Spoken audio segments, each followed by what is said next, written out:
Welcome to ESPN's exclusive presentation of Bowl Week. They've been waiting all year for that one special day. Christmas is here. Santa has delivered. The presents have been opened. The little ones are happy.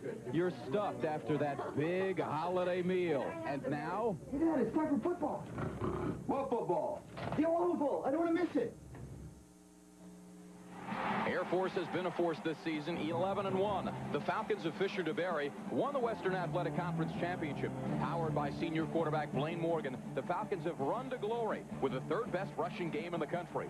Mixing the option with a stealth bomber passing attack, the Air Force is poised for its first 12-win season in history. The Washington Huskies, perennial Pac-10 powers, a roster filled with young pups. The Huskies are guided by quarterback Brock Eward. His next stop is the NFL. Today, a chance to finish his college career on a high note.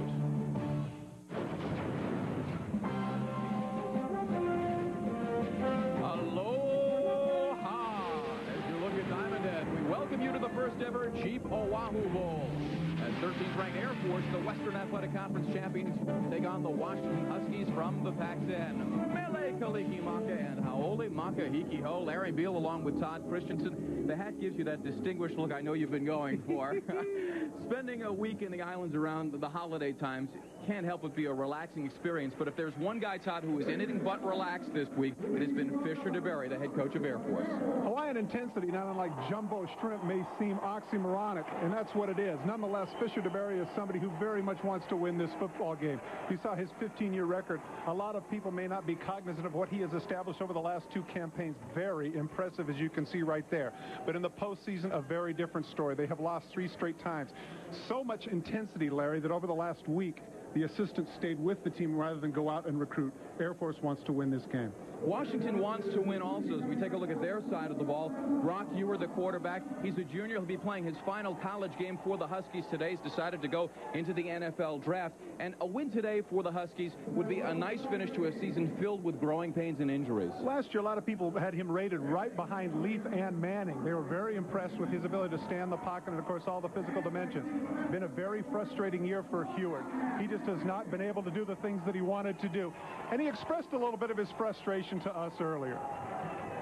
It takes great perseverance to play this position. And that's something I've learned this year, I think, more than any other year and in any of my athletic years from, 7th grade on, because I've never lost 5 games in a year. We've got Air Force in Washington ready to celebrate Christmas with a little contact in the Jeep Oahu Bowl. The Shaka sign means just hang loose. The Falcons and Huskies will get loose at Aloha Stadium in just a moment. Back to Hawaii, where we are about to kick off the second of 2 NCAA games today. I'm Jack Arute, and I'll be covering the sidelines for this Jeep Oahu Bowl. But earlier today, there was the Jeep Aloha Bowl, and what a game it was. 17 seconds into the game, Colorado Buffalo kickback artist, kick return artist Ben Kelly goes all the way.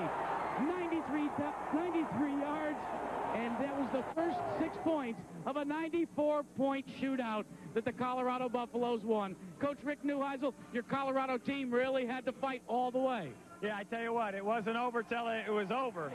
We had a comfortable lead, but I knew with Achilles Smith, especially the way he was playing, he really is a great player. I knew it was a long way from over, and frankly, our defense just kind of ran out of gas. But they rose to the occasion at the end when we needed them most. It came down to a fake punt on 4th down for you. Why did you go that way? Well, I just felt like our defense was so taxed. They were so tired that if I had a chance to get me a first down in an easy way, I was going to take my chance. And we came up a little short, and our defense responded and said, don't worry about it, Coach. We'll go out and stop them. What does this victory mean for you? Well, first of all, it's a great way to send out 13 seniors. But more importantly, for the guys who are coming back, it's a great springboard into 1999. We hope that we can get back in the national scene. Now, how come you're not out celebrating? I understand you're going to get a clipboard and do something here. Well, we play Washington next year. I'm going to start working already. But this is going to be another great college football game for everybody involved. All right, Jack, thanks very much. Jim Lambright leading his Washington Huskies into the first ever Jeep Oahu Bowl. It's been a difficult season for the coach, although he said his assistant coaches have done the best job he's ever seen. at keeping the team focused because they've had to overcome so much adversity, Todd. Yeah, you know, interesting with regards to Lambright, unlike Fisher DeBerry, who was so intense, he was very laid back and literally, to use the phrase, just happy to be here. That man, on the other hand, well, you know what they say about, you know, swallowing a diamond and you know what else? That man is really uptight. He very much wants to win that game. Winningest coach in Air Force history is Fisher DeBerry, and he is very focused. David Adams set to boot it away as Washington won the toss and elected to receive. Torrey Butler and Joe Jarzinka waiting deep, and it'll be Butler at the 5-yard line. Out to the 27-yard line. Charlie Jackson on the stop as we take a look at the Washington offense. Brock Ewart has not had much of a running game to help him out, but Willie Hurst has come on at the tail end of the season at tailback.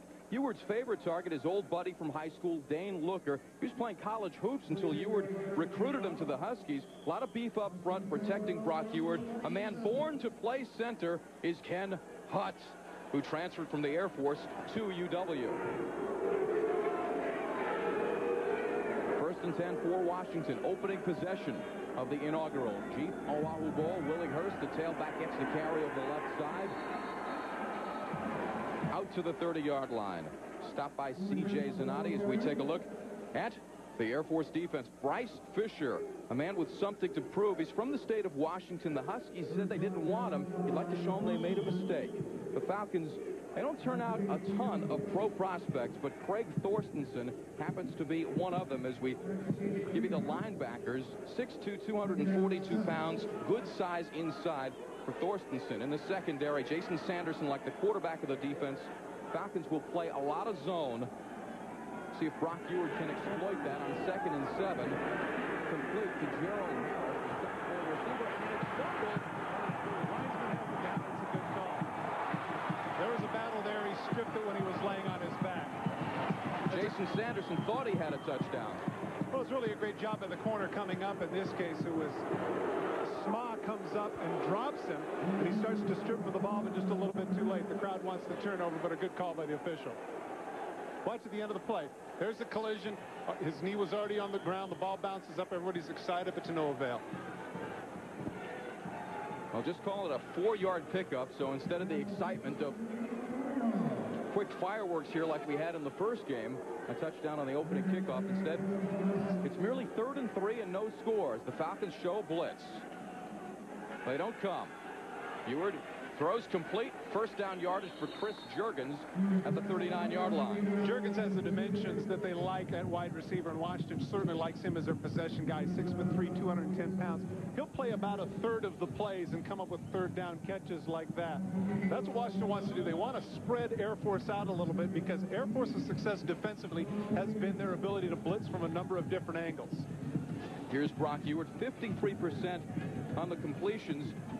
15 touchdowns, 12 interceptions, not the kind of numbers you want if you're trying to launch yourself into an NFL career.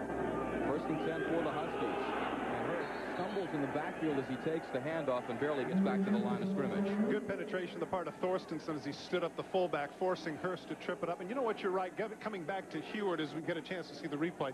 Watch number 41 in the middle of your screen. Come with the bullets, stuff the fullback. That shakes Hurst up a little bit as he trips over the back leg of the fullback. Ewart's numbers are not what everybody had anticipated. That was the man that everybody thought was going to have like a 3,000-yard campaign, 30 touchdowns. It wasn't meant to be, but a lot of it, Larry, in fairness to him, was a lack of a running game. Well, it took them until their 10th game to rip off a run of more than 15 yards from the line of scrimmage, which is hard to believe when you're talking about the Washington Huskies. They go again on a short pass out into the right flat, and it's Juergens. And he's close to the 1st down, but just shy, a gain of 9. Travis Meitinger with the stop, the junior from Colorado. Larry, when I played with Kenny Stabler, one of the things that he used to say is that if they haven't stopped it yet, we'll continue to do it.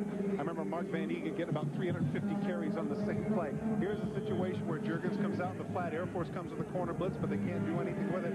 Juergens comes up with a very makeable 3rd and very short, and don't be surprised here. This could be an opportunity for play action. 3rd down and 1, and they go with Marcus Tuiasosopo at quarterback in short yardage situations. Pat Conniff in at fullback, out of the eye. And Hurst in motion to give to Conniff, and he gets the 1st down.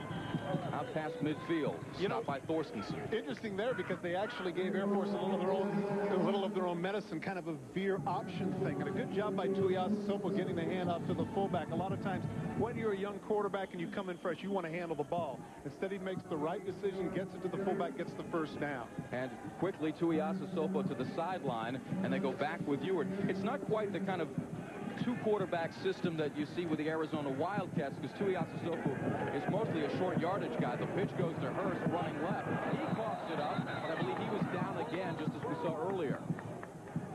Yeah, there's a situation where Tuiasosopo is a little bit more of a runner, but of course the reality is that he came upon the national scene last year when up in Seattle, Hewitt ended up getting hurt, and that man, Tuiasosopo, came off, made the big throws. You can see right at the end, the helmet's down, he's down. Good call by the official.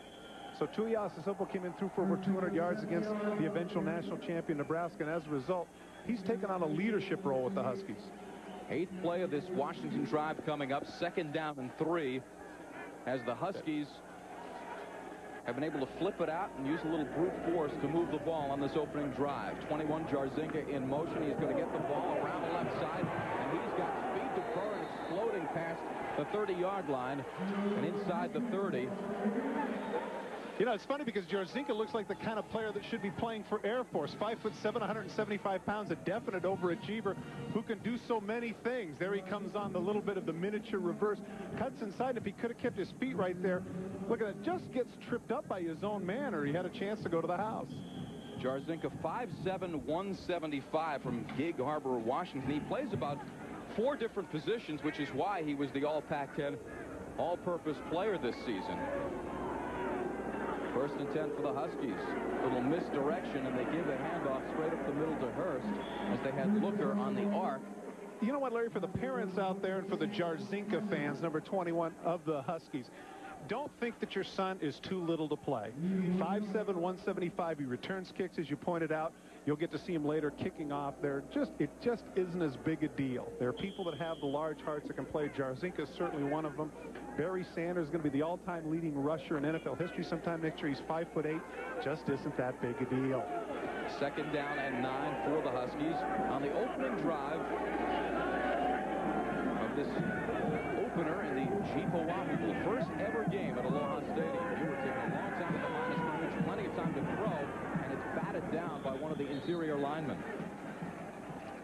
Here, that Bryce Fisher was able to get a piece of that. What Washington has done effectively here is they've been able to block the blitz off the corner. And give credit there, because when they go to the one-back set, they really don't think that Willie Hurst, the tailback, is any kind of a blocker. But he's been able to do that well, and I would think that that man right there, Lambright, is one of the reasons. If there's ever a guy that preaches toughness, and take a look when we get a chance to see him again, he's got those McGuire forearms working too. Tough guy. And laser-like eyes. We saw the Huskies on 3rd down. It's 3rd and 9.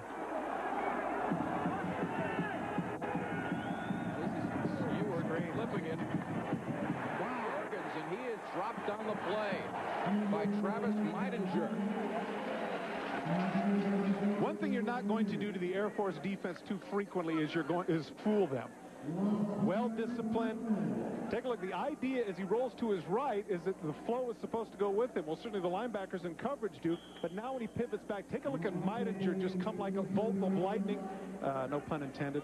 Air Force drop the receiver in his tracks. Great recognition now, forcing the long field goal. 4th and 11 after a loss of 2. And here is your man, Joe Jarzinka, the little guy who does it all. This will be a 44-yard attempt. And it's blocked. This is a specialty of the Air Force. And that'll roll in for a touchback. No score in the first quarter as the Force comes up with a special teams gem, just as they've done all season long for Fisher DeBerry. So Washington drives, but comes up empty. We'll be back with more of the Jeep Oahu Bowl in just a moment. The exclusive presentation of Bowl Week and the 1998 Jeep Oahu Bowl is presented by the all-new Jeep Grand Cherokee, the most capable sport utility ever. Welcome back and Merry Christmas. No score in the first quarter of the Jeep Oahu Bowl. Air Force and Washington. Air Force with the ball for the first time in this game. They'll run the triple option. and it'll drive you crazy. Spanky Gillum, the fullback, with the carry on first down. And we'll take a look at the lineups, and we highlight Spanky Gillum. 5'9", 217. Paxo Wallop led the Falcons in rushing this year. The Air Force name would suggest an aerial assault, but that's not the case. The Falcons, when they do fly high, the ball generally goes to that man, Matt Farmer. Small, quick offensive line, averaging 6'3", 267 up front. Left tackle James Norman, number 79, all Wacky's best of the bunch. As Morgan will attempt a rare pass intended for Dylan Newman, incomplete. Take a look at the Washington defense. Huskies want to try to clog the middle, jam up the option. Jabari Issa, he'll clog some things up at 6'6", 295. Linebackers will try to contain Blaine Morgan. Todd Johnson, a busy man today. He's the Huskies' leading tackler, and we expect he'll make a bunch. The free safety, Akeem Akbar, the last line of defense. He's a freshman facing this kind of option attack for the very first time. When we talked with the coaches for Washington, they were confident in number 9, but when you have a freshman back there against the triple option, it can make you a tad nervous. Yeah, theory and practice are two different things. This is a very difficult offense to rehearse for, simply because of the fact that you can't duplicate the decision-making process nor the quickness of the backs. 3rd and 6 for the Falcons. It's Morgan on the keeper up the middle. He's close to the first down marker. Needed to get to about the 39-yard line. We'll have to see where they spot it. I think he's, you know what, it looks to be that he's a little bit short. This is going to test the gambler in the head coach. And, of course, if indeed it is 3 and out, then Washington certainly has to feel good about that, despite the fact that Sean Thomas blocked the field goal earlier. Let's go down to Jack Arute. Well, Todd, you were alluding to the fact that Fisher DeBerry was not a happy camper all during his time here in Hawaii. Well, it went even longer than that. He was spanked in last year's bowl game, and he never forgot it. So what he did this year is he kept all of his coaches on campus in Colorado Springs. And, you know, that's a big gamble because this is a big recruiting time. He told his coaches he wanted them to focus on developing a game plan for the Washington Huskies and also to get a better rapport with their players. No question, Jack. Fisher DeBerry very focused this week. Yeah, that's a good point, Jack. And I think that I would say this, that what they're going to lose in recruiting for being out there 3 or 4 days, they will gain if they win this game. They did get the first down by inches. They'll throw it out to Farmer on the left side. Breaks a tackle. And out to the 45-yard line. That's not the kind of isolation that we'd necessarily expect from the Falcons. You'd figure that the Huskies will have the advantage in speed and quickness at the skill positions. One of the things that's interesting about that is the throw is a little bit behind, a little bit weak, and nonetheless the guys out front. Take a look at the blocks out front for Thomas. Farmer, rather, he makes the catch. There's one block, able to get him out of the way, and there's another one that you didn't get a chance to see for him to get the 9 yards before he tumbles out of bounds. The running backs and skill position people for Air Force are not slackers when it comes to blocking. It'll be 2nd down and 2 after the 8-yard pickup.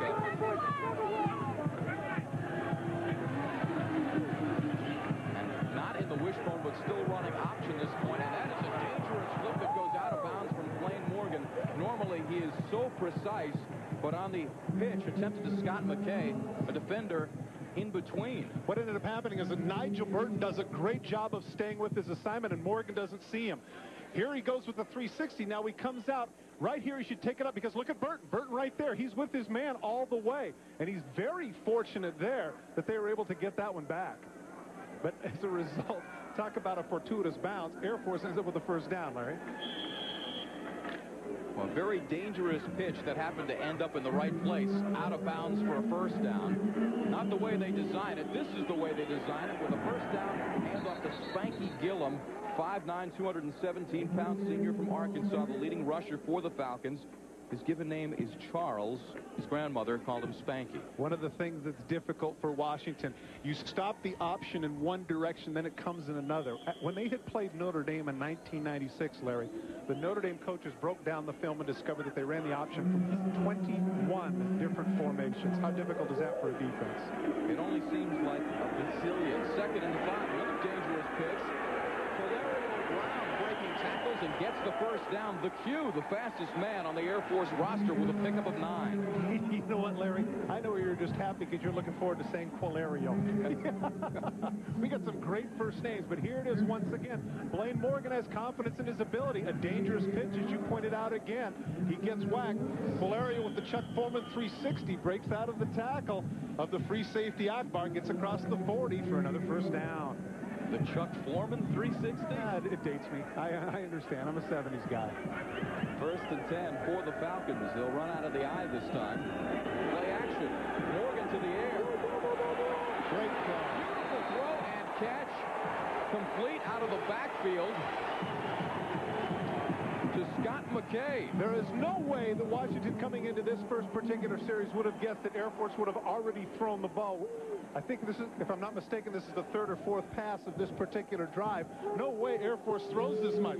But this is the confidence that Bob Noblet and Fisher DeBerry have in their quarterback. It's the out and up route. They want to take advantage of the rover.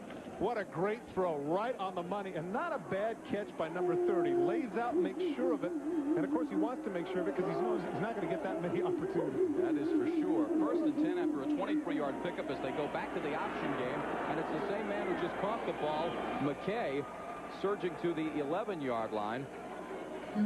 Stopped by Akeem Akbar, the freshman. Spanky Gillum with the lead block, but this time the pursuit by Washington able to catch up with him. This is part of the frustration, though. You stop at one time, but you're just waiting for something else to break. And now that you realize that Blaine Morgan can throw the ball, too, wow, that's really tough on a secondary. Well, he doesn't throw it a lot. Only 112 attempts for the entire season. Did manage to get 10 touchdowns and with 4 interceptions. Second and 6. Taking it outside now. Jamal Singleton into the end zone. Touchdown. 11 yards. And many of the Falcons fans from nearby Hickam Air Force Base fired up. They have their own little rooting section here.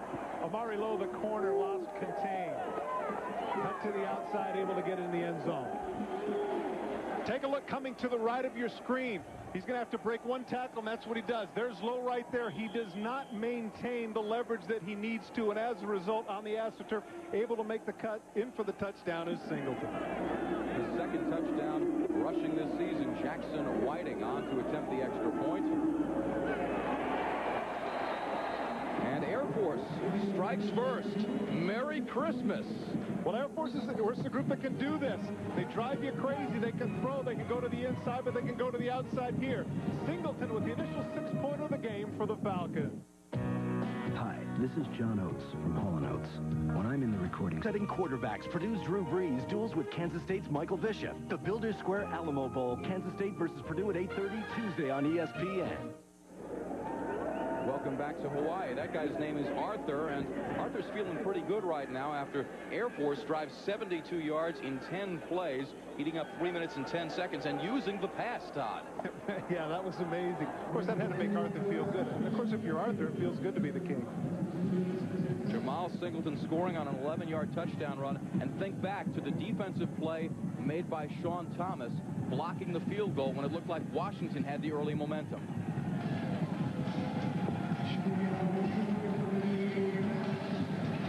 David Adams set to boot it away for the second time today. This is a short kick, end over end.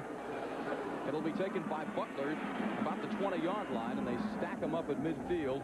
And now he moves the pile out to about the 37-yard line. The Insight.com Bowl is coming up tomorrow, 8 p.m. Eastern here on ESPN. West Virginia and Missouri. Running back famous Amos Zaraway and quarterback Mark Bulger leading the Mountaineers. Missouri with Corby Jones, who's always dangerous, and running back Devin West among the best in the country. The Insight.com Bowl, Saturday on ESPN. Had a chance to see famous Amos against Boston College. Two pretty good backs in Amos Zaraway and Mike Cloud. There's a rumbling that he may come out. I'd like to see him stay his senior year and see if he can beat out Ricky Williams. Just a personal preference. First and 10 for the Huskies, trailing 7-0. Ball at their own 36-yard line. Play action fake for Ewart, and he gets hit, and down he goes. Jeff Felton, the Falcon back, the junior out of Georgia, breaking through. What they've been doing earlier is they've been coming with the single corner blitz. This time they opt for the zone blitz. Watch to the top of your screen. You're going to see two blitzers. And in fairness, the back can only pick up the one. Felton able to slide inside, and Eward's a dead duck.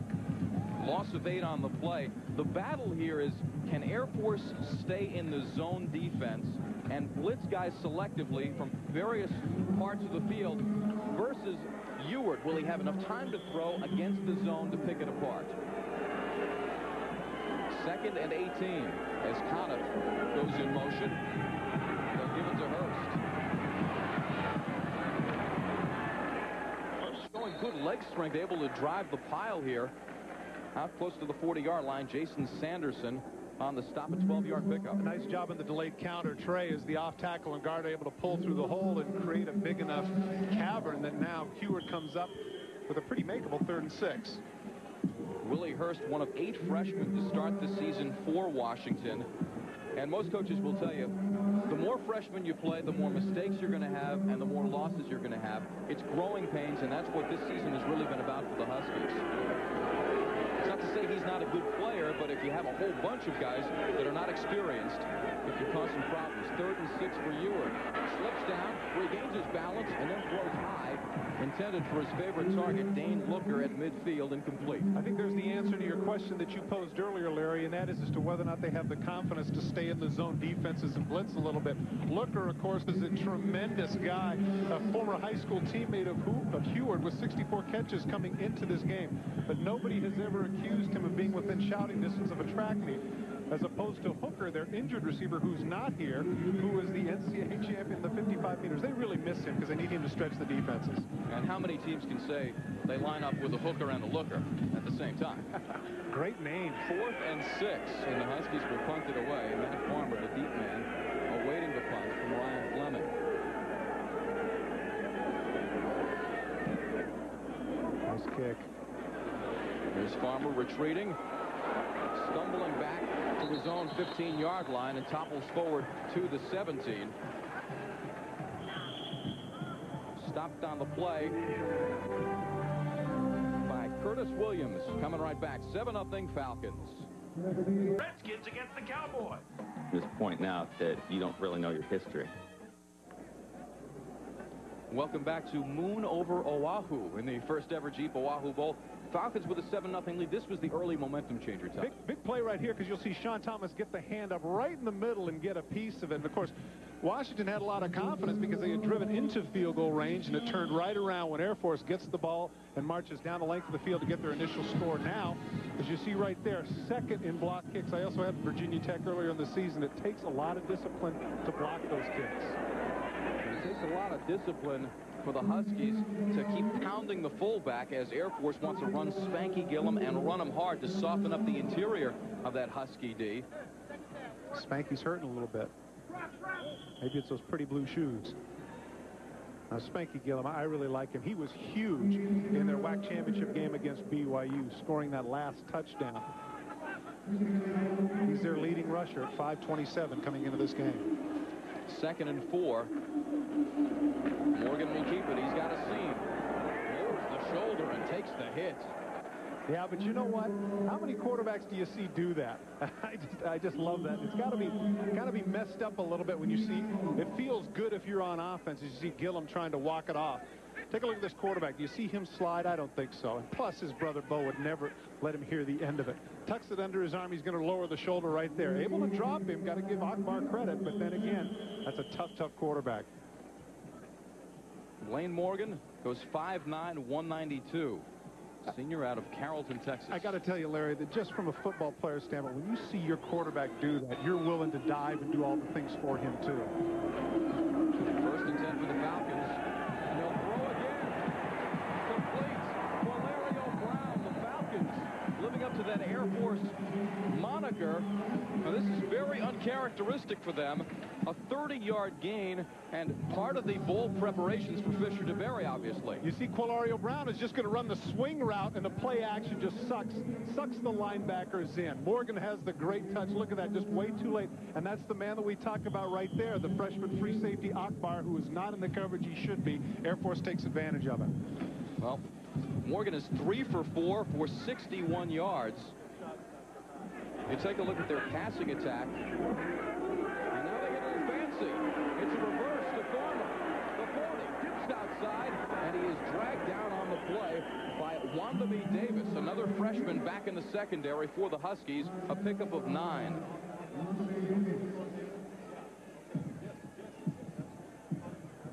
The Huskies a little off balance here, Todd. Well, and give credit to Bob Knobloch, the offensive coordinator, and Fisher DeBerry for pulling out the stops. Everybody's so concentrated on the option, and Morgan does such a great job of faking. Let me bring back another name. How about a Jack Mildren or a Rex Kern? He is really fooling people. Give credit there to Farmer. He makes the run, but here's the man, the offensive coordinator. That man Knobloch is just pulling out the stops. You know what?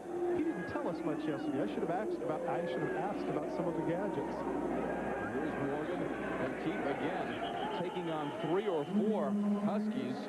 Wandabe Davis again, the first man to make contact.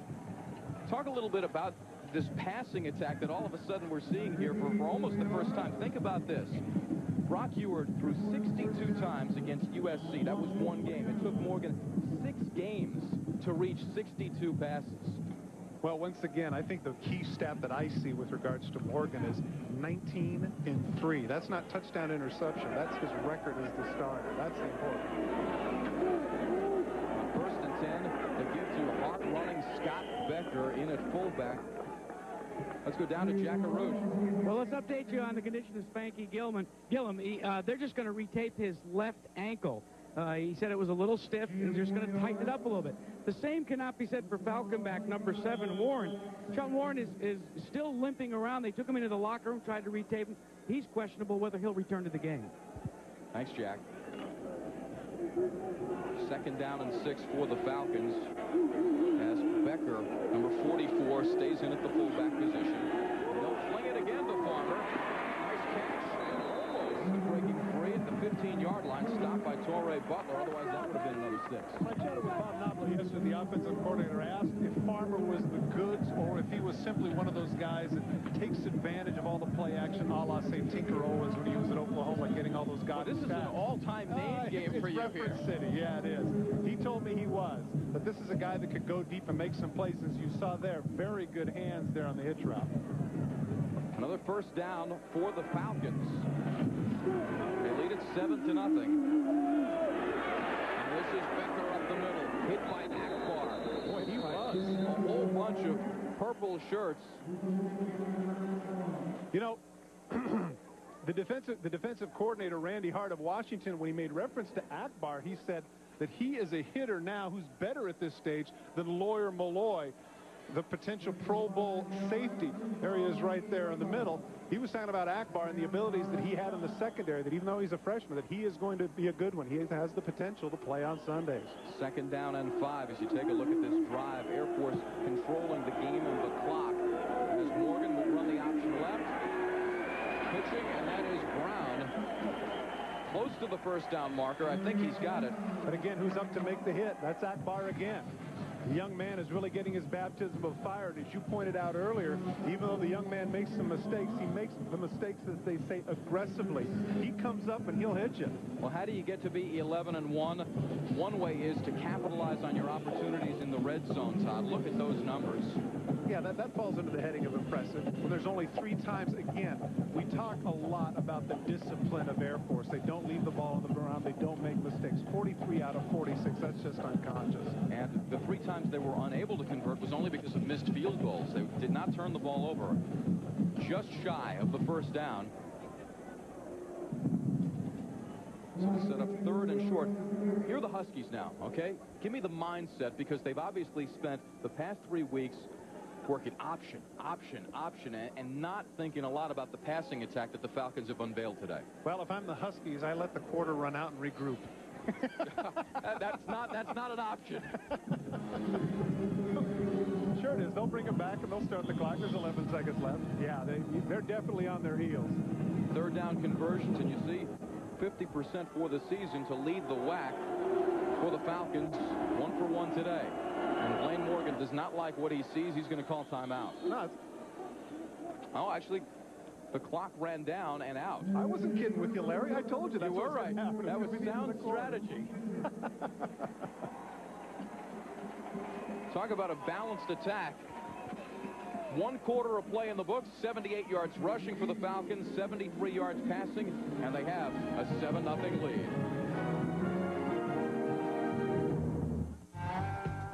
Introducing the all-new Jeep Grand Cherokee with an advanced 4-wheel disc anti-lock braking system. Welcome back, everybody, to the first ever Jeep Oahu Bowl. Air Force in control with a 7-0 lead, looking to try to punch it in again. This is a 9-play drive.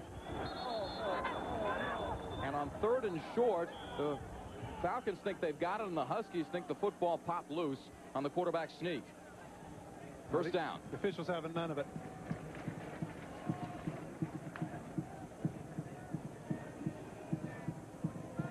Fumble plays have certainly been controversial of late. Whoa, that's close. That's close. I think what they're going to say, though, is it rolled under his leg. And I'm not sure. Look at that. I'm not sure that Morgan didn't get it anyway. Wow, that's some balance. First and goal from the 2. Morgan, the give, and it's Singleton again. His second touchdown of the game. Running a little misdirection, Todd, as he started on the left side, and you figure he's going to come around and run a sweep, and then he just cuts it right back up.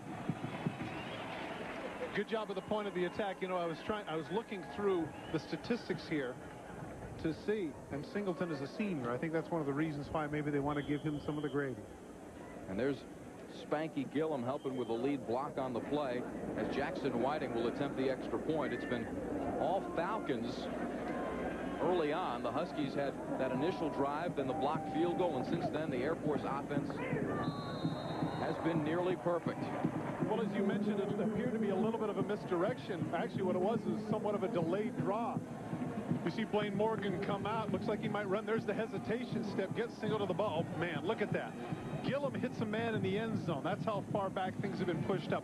Frank Mindrup, the guard for Air Force, the biggest offensive lineman in their history. He is the real deal. And in talking to some scouts, number 74 has a chance to play at the next level if he can shorten his military commitment. A legitimate All-American lineman. 290 pounds. He's not going to fit in the cockpit. A man who will, Jack Arute.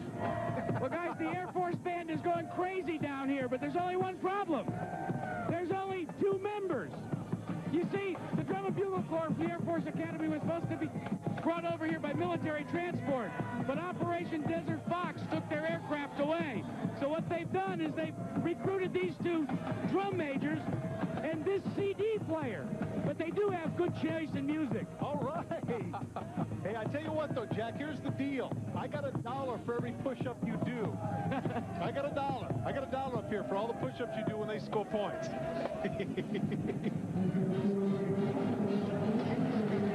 14-0 Falcons. Jarzinka and Butler again deep. Awaiting the kick from David Adams. Huskies a superb return team this season. Again, another short kick. Jarzinka at the 11-yard line. And there is Joe out to about the 27-yard line. Take a look at the scoring drive as the Falcons had the ball on their own 17-yard line. And they go 83 yards in a little less than 5 minutes. Jamal Singleton. Merry Christmas, Jamal. 2 touchdowns. Well, coming into this game, we were aware that that was the struggle that Washington had. They had been giving up 400 yards per game. And certainly, they've done nothing to solve that option attack of Air Force thus far. Well, if Air Force is going to run the ball and then mix in the pass effectively, it's going to be very difficult to stop them. 1st and 10 for Washington, down by 2 touchdowns. High formation for Ewert. Gives it to the fullback, Conniff. And the sophomore from Woodinville, Washington, takes it out past the 30-yard line. And they faked the option. I thought that was interesting. That would have been a shock to see Ewert run the option from his position. Good job, though. I was going to say, good job on 1st down, though, getting some yards simply because of the fact that, you know, if they could start to get 5 or 6 on 1st down, they get right back in this game. Oh, there's a long way to go, and with Brock Ewert passing the ball, they're certainly in it. 2nd down and 6 for the Huskies. Falcons showing blitz. Don't come. Short pass. Breaking tackles and gets out to the 44-yard line. That's the kind of isolation that the Huskies can possibly exploit getting into the secondary with their speed. One of the things that Air Force prides itself on is they have corners who can tackle, not just cover. In this case, though, Harris does a great job of making the one-man miss and then breaking through and almost going the distance. Finally, at the end there, it's Sanderson who's able to drag him down, but keeping the knees high, a la John Brockington, able to shake loose. Boy, a veritable plethora of old-timers coming up for Todd Christensen today. I just always love the way he brought up his knees. 1st and 10 after a 13-yard pickup. Braxton Clement now in the game in the backfield as Ewart will roll left and fling it out to Looker at the 50-yard line. So a little power as he takes the hit from Tony Jones. You know, earlier in the season, maybe the highlight of the season for the Washington Huskies in that great come-from-behind win against Arizona State down there when they converted a 4th and 17 with 29 seconds left. That was a real coming-out party for Looker, number 80, who ended up with, I think, 10 or 11 catches in that game. Actually, it was an 8-yard pickup. I gave him the first down too quickly there. It looked 2nd and 2. Plus, that's a great name. I mean, if he has a Hollywood career in front of him, more power to him. He wouldn't have to change his name. Dane Looker's a great name. Play action for Ewart. Look right, going deep left. And it's caught. Andre Desashore. 44-yard pickup. And he beat Tim Curry, who's probably the best corner the Falcons have. And you talked about whether or not they get a chance to go up top. This is what happens. Desashore, they come with the blitz. Take a look, Washington able to pick it up. Good job in the backfield. Ewart has all the time that he needs, and he's able to arc that one. Desashore, the speediest receiver on the core, minus Hooker, goes up, makes sure of it, lands on the elbow. That's a nice catch. That's a very expensive catch for Desashore. He missed the flight coming over here, had to pay for his own way, $330, so at least he got a reception out of it. 1st and goal, Marcus Tuiasosopo is into the game at quarterback, as he often does come in short yardage situations. They'll give it to Braxton Clement, and he breezes into the end zone for the touchdown on a 3-yard carry. And he's still waiting for somebody. Well, they're touching him now, but nobody from the Falcons got close. That was exactly the same play that Air Force ran. A little bit of a delay. The fullback comes in, and boy, Air Force was certainly on their heels. When you go in standing up from 3 yards out, that's dominance by your offensive line. Clement the beneficiary, some stud bolts up front. And Joe the Toe. Jarzinka on for the extra point. I think that's a little David. I think that's Joe. Kick is up and good. As we take a look at Braxton Clement, another freshman from Oroville, Washington. His 4th touchdown of the season gets the Huskies back into the game on Oahu.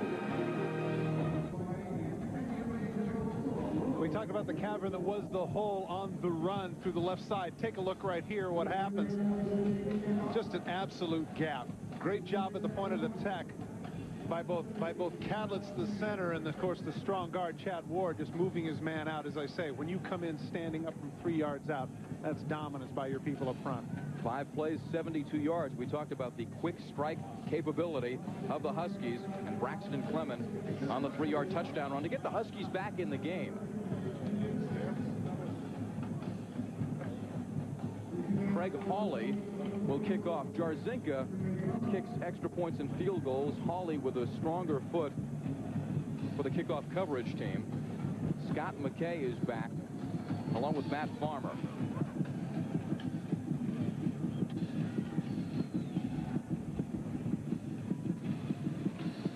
On a breezy day at Aloha Stadium, the ball hangs up there for a while. It's Farmer out to the 32-yard line.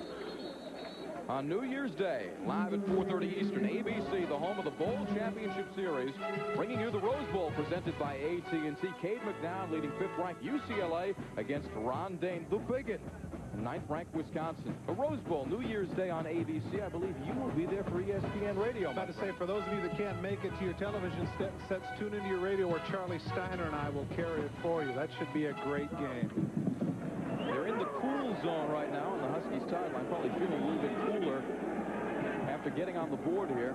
Falcons offense 1st and 10, and Blaine Morgan with nowhere to go on the option.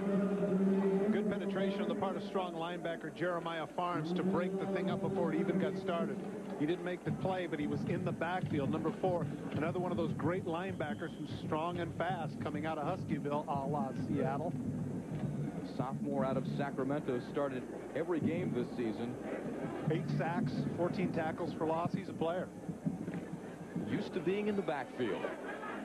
2nd down and 10 for Blaine Morgan. Huskies shifting at the line of scrimmage just before the snap, and Morgan will throw it again. Flipping it out to Singleton, who's been the offensive star so far, and he's dropped just shy of the 40-yard line by Todd Johnson, the senior from Bellevue, Washington. That's a big play by Todd Johnson, because what Air Force did is they took everybody to the other side of the field and counted on the fact that man for man he'd be able to beat somebody. Here's the misdirection. Now he sneaks back out. Everybody's assuming the play is going in one direction. Now take a look. Here's the catch in the open field. It's Johnson and Johnson alone. Great job of breaking down and dropping him, forcing the 3rd down play. 3rd and 3. Option to the far side. Oh, dangerous. And did he get it? He didn't. Valerio Brown stopped short. One of the Huskies, I think it was Nigel Burton, tipped it. Well, remember earlier in the first quarter, that's the same thing that happened. It was Burton that came in, and really he did get just a piece of it, so it's good concentration on the part. Take a look at the tip. Here comes the pitch. You're going to see a man get a hand on it. Right there. There's the pitch. Just breaks it just a little bit there. I think you're right, that was Burton. Brown had to slow down, and of course the pursuit of the Huskies catches up to him. Great job in the open field tackle on the part of Jones. 4th and 1 now, and the Falcons will go for it, or at least they appear to be, from their own 42. Or will they just try to draw the Huskies off sides? The trickery does not work. I'm really, you know what, frankly, I'm surprised at that, because the way they have been running between the tackles, that short of a distance, I thought maybe they could give it a try. But the thinking on the part of Fisher DeBerry is this: they have the wind with them. The kicking game has been solid. Once again, see if you can make Washington drive the length of the field. Jason Kirkland, the senior from South Carolina, will come on to punt it away for Fisher DeBerry. And there's Joe the Toe, Joe Everything Jarzinka. See, that's the reason he doesn't kick off. As you pointed out earlier, he's doing too many things. His leg's tired. He's got to be tired.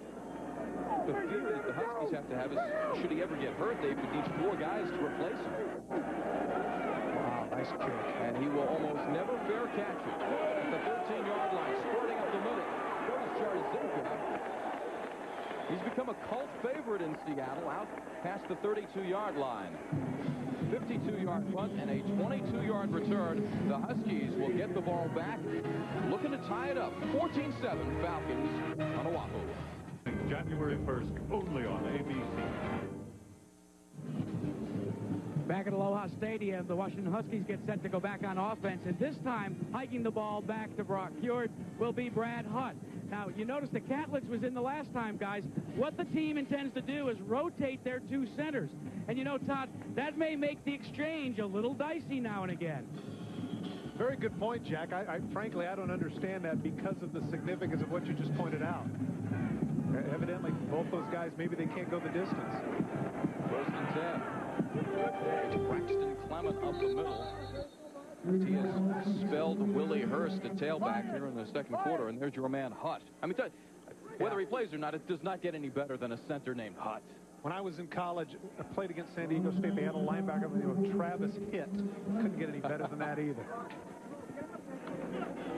2nd down and 8. And there is Hutt, who is a transfer from the Air Force. 6'3", 285 pounds, a senior from Woodinville, Washington.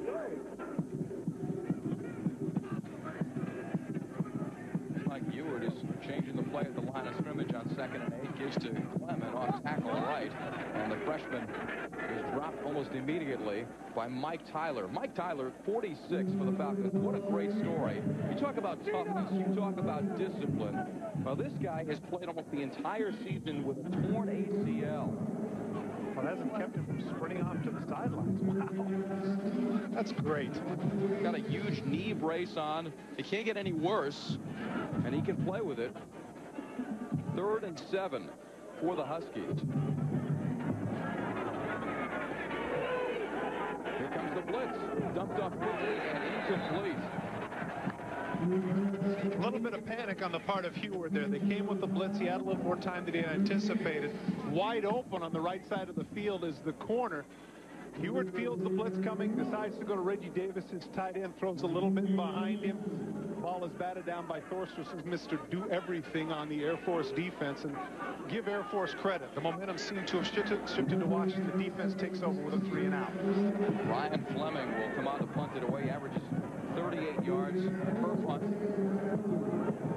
Matt Farmer is back at the 25-yard line awaiting the kick. Spiraling to Matt Farmer. Great coverage by the Huskies. Shows a lot of courage on the part of Farmer, knowing that they're going with a punt block and still is not going to fair catch. Curtis Williams gets there in a hurry. 39-yard punt, 1-yard return. Back to the Jeep Oahu Bowl in just a moment. Watch SportsCenter or log on to ESPN.com for a complete SB preview. Welcome back to Aloha Stadium. Larry Beal, Todd Christensen, and Jack Arute. And there is Arthur the Falcon as you take a look at the Falcon defense and where they rank. Well, this is really impressive simply because of the fact that, you know, their biggest player on defense is about 275, and that doesn't cut it anymore in contemporary football. The discipline that they have, and of course that's also a credit to Cal McCombs, the great defensive coordinator. On 1st and 10, flags fly. To the air goes Morgan. A lot of contact down the field intended for Dylan Newman. No flags deep, but in the backfield. Looked to me like there's a little bit of motion there, Larry. Trying to go deep with the post, or it could have been offsides, one or the other. There you go. 5 yards against the Huskies. You know, we saw Arthur there. Can't get enough shots of Arthur for some reason. He only weighs a pound, that little bird. 1 pound, but you get the feeling he's a bad bird. He could tear you apart in a second. So what you're telling me is that pound for pound, he's the toughest bird in the house? Unless you got another falcon flying around here somewhere. And here's the interesting thing. Beautiful animals. I don't know how you flew over, but Arthur, the deal is he doesn't go in a cage. He's got a human handler that he is perched upon at all times during the flight. That's first class. 1st and 5. Spanky Gillum. 2-yard gain. Spanky shook off that earlier injury. You know what, Larry, here in the second quarter, give Washington credit. They have done a good job with their keys, particularly between the tackles. The fullback, of course, sets everything up. If you can stuff the fullback, then you can concentrate on the flanks. Early on, remember, Gillum and a few others were getting some big chunks of yardage. Now, Air Force has had to spread things out a little bit. Under the 8-minute mark in the first half, the Falcons with a 14-7 lead as Morgan looks over the defense and maybe checking out of the play. He'll pitch it to Jamal Singleton. First down yardage as he tumbles out of bounds past the 40-yard line. Gain of 9. Again, that's the frustration, Larry, is you do such a great job between the tackles. They get out to the flanks. And, of course, what you're waiting on is you're waiting for the missed blocks. And take a look at the point of attack and watch the blocks out front. Take a look at the fullback. Watch Gillum out front. Does he miss his block? Heck no. And you know that Butler wants no part of that. So with the Ole defense, that enables Singleton to get the extra yardage. Nigel Burton on the stop. Well, if you saw Spanky coming right at you, I'm not sure you'd be that excited about hitting him either. Not if I'm 5'10", 180, no. 1st and 10. Morgan shakes off the hit from his own fullback as they fake the dive, and he takes it out past the 45-yard line. Jack Arute, what do you got? Larry, in 1999, when they open up against Villanova, the Air Force Academy will have a quarterback that will not be named Morgan for the first time since 1994. We've told the story a lot of times about Blaine following his older brother Bo to Air Force, but Blaine enrolled there to play safety, not quarterback. And I traced it back as to why. When they were growing up, Bo and Blaine had matching Dallas Cowboys helmets. Bo's was number 12 for Roger Staubach. Blaine's was number 54 for Randy White, a defensive tackle. Randy White could hit, and so can Spanky. Spanky surging for another first down. Pickup of 9 into Washington territory. Well, that might explain earlier. Now, I'm not sure, Jack. Are you sure that wasn't Chuck Howley? But be that as it may, I'm not sure here as I look at the way he lowers his shoulder that he isn't. You know, that could be right. He has kind of a defensive mentality. For the people out there that don't know this, though, Bo Morgan had an opportunity to go to camp in Dallas, and they liked him so much that both Chan Gailey and before him Barry Switzer said he probably would have made the club. Well, he's got to fulfill his military commitments. First, play action. Going deep again is Morgan. Has a Dylan Newman had a couple of steps, but incomplete. And here's the game plan for Air Force. Pound the option, pound the option, pound the option. When all 11 of those guys in purple are coming up thinking, got to get Morgan, got to get Spanky, all of a sudden you throw the deep ball. Well, what the situation there is they had what they wanted. They had him on the deep flag route, which is the post all the way across the field. But Morgan's accuracy just a little bit long. Air Force has rushed for 109 yards in the first half. Morgan 5 of 7 in the air for 79 yards. 2nd and 10. They'll run the option left, and the option is straight down. Caught in the purple haze as the Huskies surged up the field. Jeremiah Farms and Jeff Johnson, the linebackers, in on the stop. I'd have to say that they read that one. It's a great job of waiting for the option. Now watch, he knows that he can't pitch either. There it is. There's Farms. He knows he has no chance. Brown is a little bit too far out front. That's too dangerous a pitch, and so he's got to eat it. So the loss on the play sets up 3rd and 12 for the Falcons. 2 of 3 in third down conversions. This is not an offense designed for 3rd and 12. The give on the counter play to Scott McKay. Coughed up the football, but was he down? Ref says he is down. Stopped by Darrell Daniels, a sophomore from San Fernando, California. And as we talk about a lot of the Huskies, you'll hear us call freshman, sophomore, very young class for Jim Lambright. Here's what in the old days was known as a crossbuck, and as you pointed out, they're not designed for 3rd and 12. The idea there is just to give their punter a better opportunity. Now the pressure really falls on Kirkland with the wind at his back to see if he can either kick it out of bounds or they can down it inside the 15 or 10-yard line. They've got the pooch punter in now. It's Scott Gribben. Try to pin the Huskies deep. Oh, and it's a fake. Short snap. Wow. Jason Sanderson. 1st down, Air Force. Now, explain this to me, would you please? You've got this team that's averaging 7.1 yards on 1st down. You won't go for it on 4th and 6 inches, but when you got 4th and long around 7 or 8, you go for it on the fake punt. This is actually a great catch. This catch is almost not made. Take a look at the short snap. Watch the bobble. Wow. That's a great job of getting over there, and you can say thank goodness for tackified gloves, because down the field Sanderson is able to go follow his blockers and get the 1st down. Blaine Morgan smothered at the 32 while I look up tackified. I'll tell you, there's 4 minutes and 20 seconds to go in the first half. No, you know, the sticky stuff on the gloves. Okay, all right. That enables the ball to stick into that one hand that he stuck out, and he knows right there. He's very fortunate. Great athletic play on the part of Sanderson. Thank you, Professor. If I'm Fisher DeBerry, the only thing I can say about that 4th down play earlier is field position. They were in their own end. They were about their 40-yard line. Maybe here he felt more comfortable gambling. However, if he doesn't get it and gives it up at the 40 as opposed to, say, the 5-yard line, that's an awful lot of field position. That could give Washington some momentum. No? Rushing yards, just what we expected. The Falcons dominating. The cute Valerio Brown dances his way inside the 25-yard line. Close to, but not quite at 1st down yardage. Stopped by Wandami Davis, a redshirt freshman from Denver. Once again, the misdirection in the counter. Valerio Brown looks like he's going in one direction on the motion, pivots back and takes the handoff. Great job at the point of attack by the offensive lineman. Here it comes. Here's the misdirection. And shoved out of the way. Great job again at the point of attack by Mindrup, among others. A name that we haven't called surprisingly much is Jabari Issa.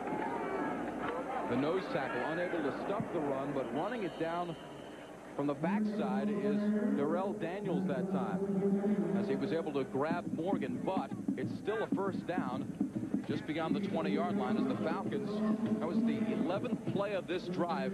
When they're working their offense precisely, they will chew up clock. And that's exactly what's happening here as it gets under 3 minutes. Not only does it appear that Air Force is on the verge of scoring, but they'll give Washington very little time to reciprocate. Air Force 14-5, the advantage in 1st downs. 1st and 10 from just outside the 20.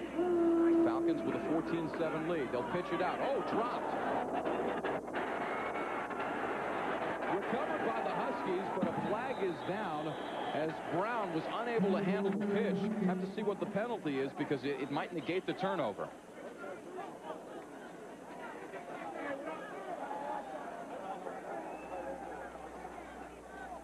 Offsides, Washington. Forget about the fumble.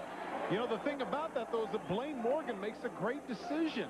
He gets him the pitch with plenty of time, and Brown just drops the ball. Well, this is a microcosm of the way this season has gone for Jim Lambright. Let's go down to Jack Arute. Larry, Air Force head coach Fisher DeBerry was all over that flag. Even before it was thrown, he saw the offsides, jumping up and down the sidelines, so he wasn't too excited about that fumble. Well, Jack, what ended up happening there was that Qualario Brown had so much room to run. I think that maybe one of those situations where he started to run before he had the ball and just couldn't find the handle. Of course, DeBerry, I think that the anger that you see there isn't necessarily over the call as much as the fact that he had what he wanted in the defensive set, and Brown had a chance to go to the house.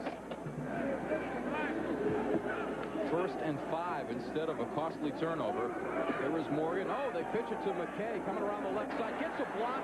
He'll walk into the end zone. He dives in as they close quickly at the goal line, but a 15-yard touchdown. And it looks like one of the officials got taken out in the middle of the field. And he does not look good at all. This is happening far too often. This is the play, remember, that Air Force ran effectively earlier in the quarter for big yardage. Once again, Bob Noblet is doing a great job of picking his spots with plays, misdirection, counters, throws. Just doing a really nice job.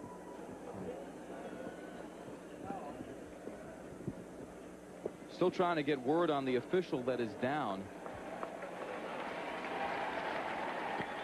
And he's up. Here's the misdirection. Watch the purple shirts in the direction they go. They're going to over pursuit. Here's coming around on the reverse. Only one opportunity to make the play, and that's Josh Smith. He can't do it. And McKay puts on the speed, and into the end zone he goes. It was the umpire, Joe Kozak, who went down. And fortunately, he is up.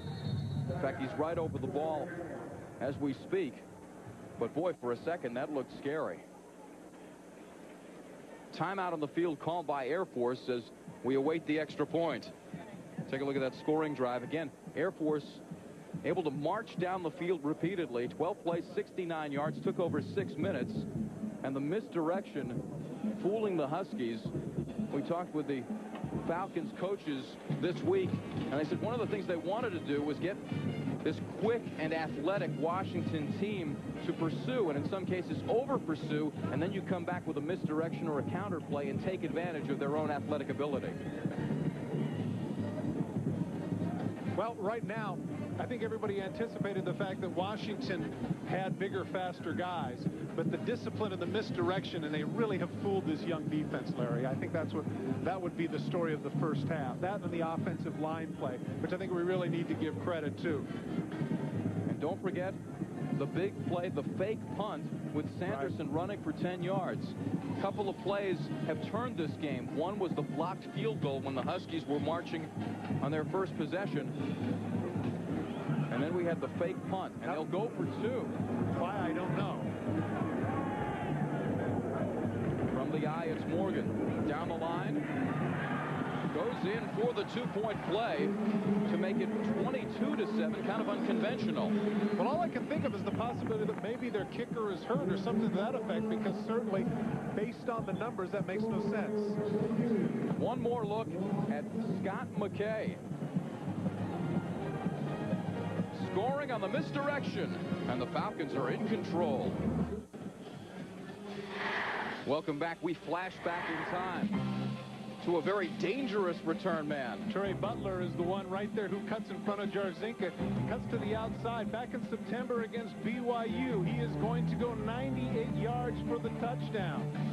In fact, in this very same game, Butler had a fumble return for a touchdown, arguably the biggest game of his career. Well, the Huskies could use that kind of magic right now, and there is Torrey Butler as they trail 22-7 here in the first half of the first ever Jeep Oahu Bowl. Larry Beal, Todd Christensen, and Jack Arute with you as the shadows have descended on Aloha Stadium. This was game 2 of our Aloha Classics doubleheader. Short kick. taken by Butler at the 12. Has a seam the 30. And dropped at the 45-yard line by the kicker, David Adams. Some kickers don't want any part of that, but this one did. 36-yard return. Just to let you know, ESPN News is coming up at the half. Highlights of the Aloha Bowl. Chris Berman's 2-minute drill. The NFL season winding down, getting serious. Dave Feldman will be at the anchor desk. You know what? What do we need Chris Berman for? We had Jack Arute to have that. He could go all the way earlier, remember? Nice job, Jack. 2 minutes and 10 seconds to go in the first half.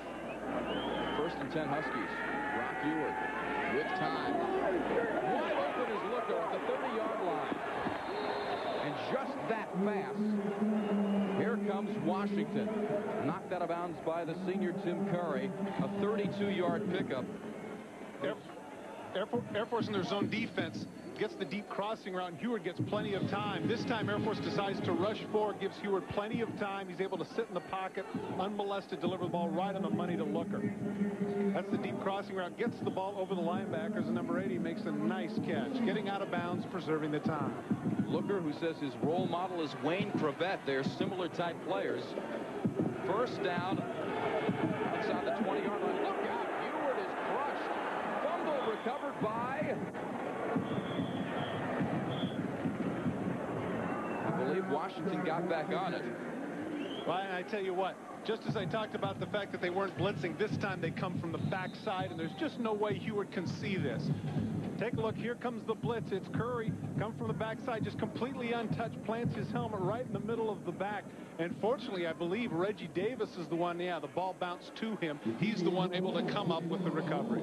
Boy, Bryce Fisher, big number 78, was there and trying to work that ball. And what's it like when you have a fumble at your feet and you're just trying to grasp, and no matter what you do, you can't get it? You hope for the best. And what you do is you start screaming your number and your name. 46 Christensen, I've got it. 46 Christensen. In that case, 5 Davis, I've got it. But you know what? Interestingly enough, we talk a lot about the toughness of a quarterback. Here's the situation where Heward really took a blow. Let's go down to Jack Arute. Well, Larry, you know, all through this first half, you've been talking about the fact that Air Force is so disciplined, so focused. They may be a little smaller than the Washington Huskies. The coaching staff at Washington was fully aware of that. In fact, Brad Hutt, who played at Air Force, now is the center for the Washington Huskies.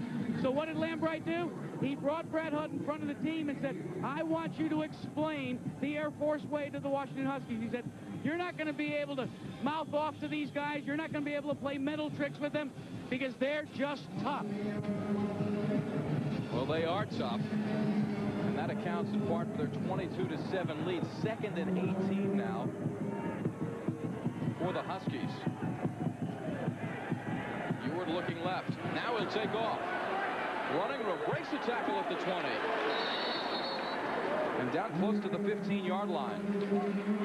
13-yard gain for Brock Ewart, so he eats up some of that yardage that was just lost, and the Huskies will take time out. Kind of a weak effort on the part of C.J. Zanotti in the middle of the field. Ewart, this time they don't blitz, come with the 4. He's got some room in the middle of the field, but if Zanotti breaks down and makes the tackle right here at the 22, instead, kind of a weak effort, and give Ewart credit. He's able to spin out and get some extra yardage. And Brock Ewart, not known to be the nimblest of foot, but he's not a running quarterback like Tuiasa Sopo. Just take a look at the timeout situation. The Huskies have one with 1:38 to go here in the first half of the Jeep Oahu Bowl. Well, give Air Force credit. They have given that young man an awful lot of looks, and obviously in the Pac-10 he's played against some pretty good defenses. But Air Force has confused him. He hasn't had the opportunity to do what he needs to do. Only 162 total yards thus far. Now a crucial 3rd and 5 coming up. Talked about the adversity that he's faced this season. I mean, if you look back at these past Husky teams, pretty easy to hand the ball off to Corey Dillon, Rashawn Sheehy, and some of the other talented skill players they've had. The burden has been on Brock Ewart, squarely on his shoulders this season. And he admitted, boy, talk about growing pains and learning experiences. But his brother Damon, who is a backup for the Miami Dolphins, said, hey, you know, you could walk into that situation in the NFL. 3rd down and 5 for the Huskies. Trailing by 15 points. Big play right here. Ewert will throw again. On the slant. It's complete to Desashore. Just shy of the goal line. He wanted the touchdown, but they'll spot it at the 1. Well, not that I have any business giving Scott Linehan, offensive coordinator, any ideas, but Desashore, 2 catches, 2 big plays. Maybe this is the reason he's averaging 19.6 yards per catch, as they don't go to him that often. But Curry was far too far off in that situation. I mean, he was way off the receiver and able to get that slant underneath. First and goal at the 1. Clock running, 1:20 and ticking left in the first half. And they'll give it to Braxton Clemens for the touchdown. Let me ask you something. I have a theory on this. Follow with me if you would.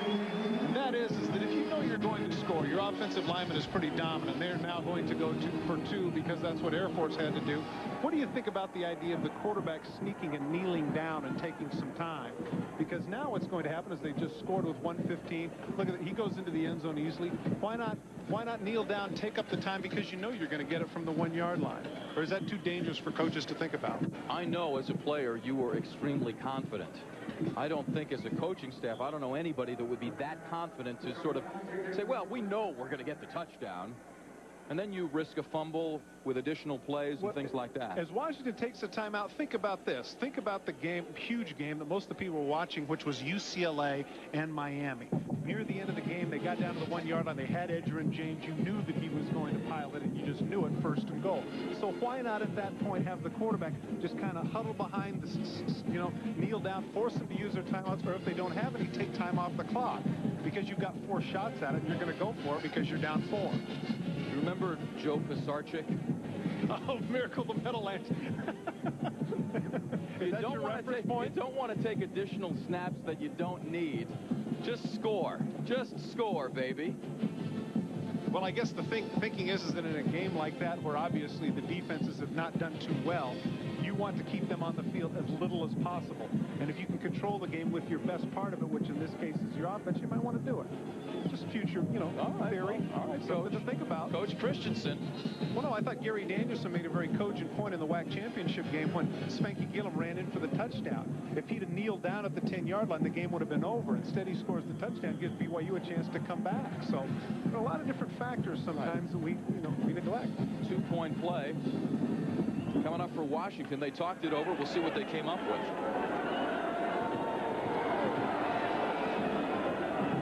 Jarzinga in motion. Ewert rolls that way and fires in and out of his hands. He was hit at the goal line by Tony Jones to break it up. Once again, the corner blitz right in the face of the quarterback, and the result is that he throws the ball behind. He just didn't have the time. Ewert had him open. He had his guy, but the pressure in his face was just a little bit too much. And as you pointed out, limited foot speed. There, right in the face, just right in his chest.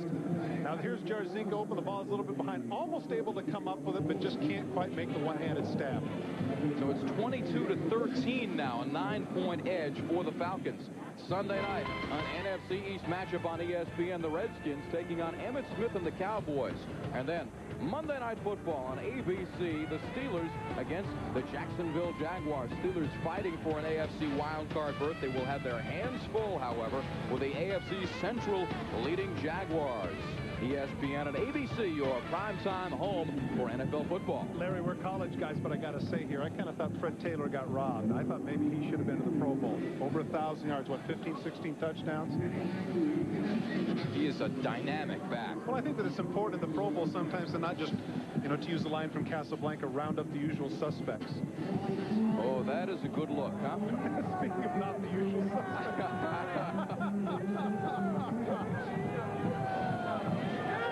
Time for a couple of sit-ups. You're talking about that one ab looks good. There's Brock Ewert engineering the drive, but the unconventional 2-point play by the Falcons that we still are kind of wondering about ends up working in their favor. Washington had to go for 2 to keep pace, unable to convert, and so they're down 22-13. Craig Hawley, squib kick. Taken by Becker, And he'll get out past the 40-yard line to the 41. Let's go down to Jack Arute. Well, guys, you were promoing the NFL on ESPN. Well, look at this situation. The Air Force Academy and their NFL neighbor, the Denver Broncos, seemingly have their success and failure rate intertwined. Over the last couple of years, if the Air Force Academy does well on Saturday, then the Broncos do well on Sunday. Well, I'm a little confused about this week because we're playing on Friday.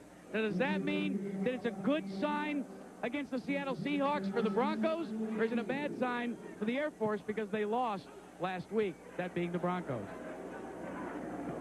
We'll think about that as Blaine Morgan throws on a little flip out into the right flat on a misdirection to McKay.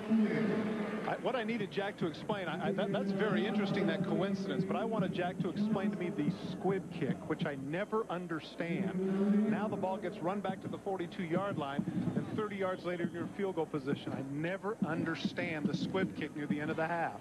54 seconds left. The Falcons with time to work here at midfield.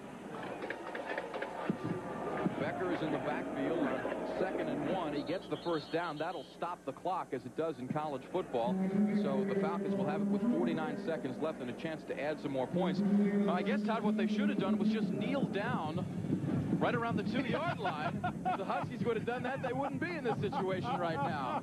You know what? That's a poignant and novel thought by you, Larry Beal. Yeah. I wish I'd have thought of it. Yeah. Well, oh, and a fumble right here. First ball caught by Nigel Burton at the 50-yard line, and they try to drag him out of bounds and do. Nigel Burton, that's the 3rd ball that he's gotten his hands on in this game. The first 2 were pitches.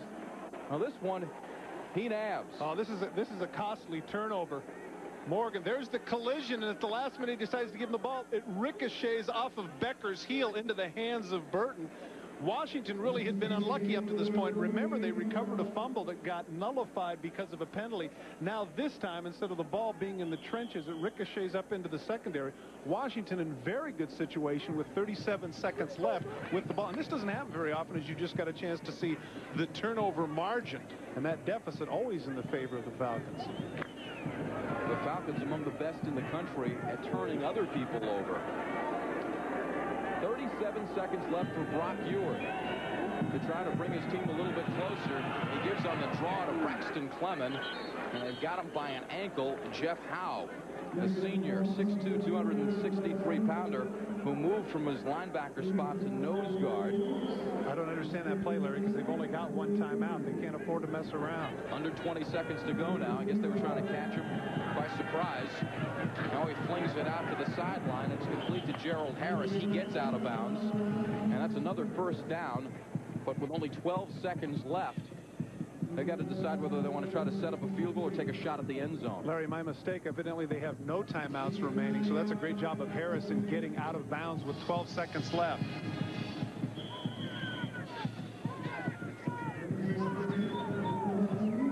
Scoreboard says the Huskies do have a timeout left, and we're told now that that is incorrect. Well, a field goal here would be huge. Down 9, they've got to score twice. Looker in motion. See if Ewart goes to the end zone here. Intercepted. Picked off, and this could go back the other way. Jeff Felton has got it, and he is dropped. Well, this is just a bad throw by Ewart. He had Looker down the seam, tried to catch Air Force by surprise. Instead, he throws it right to the Falcon. So the Huskies unable to take advantage of the turnover and flip it back over the other way. Well, the clock had run out, and now they're saying they're going to put 2 more seconds on. So everybody's heading to the locker room and running off the field. Come on back, guys. You see Ewart having the conversation with Looker, and that's about as to when to look, when not to look. And I'm not trying to be funny with the last name of Looker. I'm just saying that he wants to know. Now you can see to the right of your screen, there was Looker in motion. Now here's the throw. Looker's not looking. He's not looking at all. He's running down the field. He finally turns back. An absolute gift interception. And if you could, give credit to Jarzinka, who comes in and makes the tackle. Let's also give some credit here to Felton. Felton has been in the face of Ewart all day in terms of blitzes, and now he's able to make the pick. And now Todd is finally going to get what he wants, which is the kneel down. You've been calling for this for 5 minutes, 10 minutes of clock time already here. Now they put 4 seconds on the clock. And there is Blaine Morgan kneeling down. And the Air Force, in a first half that they dominated with their option attack, sprinkled in with what we'll call the stealth bomber passing attack. They have the lead at 22-13. The Huskies have been able to strike quickly on a couple of occasions, but unable to mount a real long offensive series to get back into the game. And at the end of the half, the one turnover not costly. Let's go down to Jack Arute. Well, Coach, 9 points. Is it going to be enough? What are you going to do in the second half changes-wise? Oh, Jack, it's not enough. I guarantee you that. Boy, they got an explosive offense, but we got to do a little better job of getting some pressure on Hewitt, and doggone it, we got to get better in our hurry offense. We look like Hooligan's goat trying to move the ball there. But again, we didn't play a down distance situation, and we let them have the big play. We can't let them have the field position on the kickoff return like we did. Interesting mix of the option and the passing game. We were a little surprised by that. Well, you know, that's what we've done all year long, and we just feel like we got to keep them off balance. You know, they're so big and physical up front that we can't just take the ball and hammer it at them. But I think Blaine is throwing the ball. I think our protection's been pretty good, you know, and most of the passes that we've laid out there have been big plays for us. Thanks, Coach. Thank you. Thank you, Jack. The Falcons, who averaged 35 points a game, more than halfway there, a 22-13 lead over the Washington Huskies. Jamal Singleton, the senior, has been the story. He has scored twice. A physical battle in the first ever Oahu Bowl. ESPN News coming up at the half.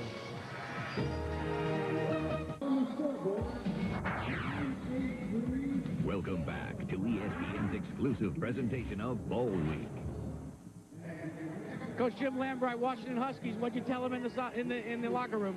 That we move in and zero in on what they did to us in the first half. We got a great chance. I think my staff did a good job of halftime adjustments. And like what sort of adjustments are you going to make, Coach? Mainly defense and picking up the things other than the option. The option isn't hurting us right now. Now, what about offensively? What do you want to try and accomplish there with Brock? We got to end up getting the ball outside on run, and we got to shut down their outside blitzes. Todd, Larry? All right, thanks, Jack. Remains to be seen whether the Huskies can actually make those adjustments, Todd. Again, only 3 weeks to prepare for the option attack, and in concentrating all of their efforts on that, Air Force has been able to strike with the passing game. And one of the things that at halftime that I had a chance to visit with some of the Air Force brass, about not literally brass, but some of the people in charge of making decisions, is that Fisher DeBerry really stresses, really stresses trying to get something established in the first drive of the third quarter. He's very, very determined to get that right. And I was told that they'll be very disappointed if they don't go down and score. And I tell you what, Larry, you know, we talked about intensity at the top with regards to Fisher DeBerry. We didn't understate it.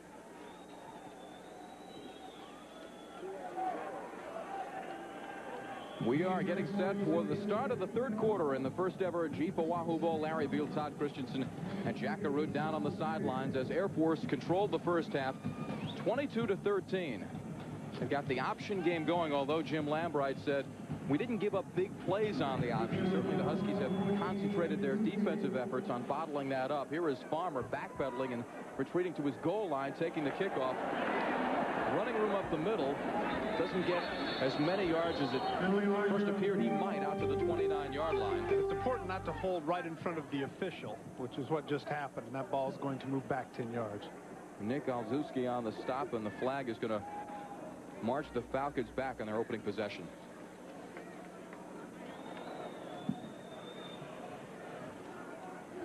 If you're going to do it, you got to be away from the main man. On the return, we have holding. On the return, 10 yards from the spot of the foul, first down. So the Falcons will start from their own 15-yard line. And Fisher DeBerry doesn't miss a trick. If you noted, he came over the side edge and said, okay, what's the number on that guy? He wanted to know. He's in on every detail. He is meticulous. That's part of the Air Force way. Attention to detail at all times. First down, Falcons.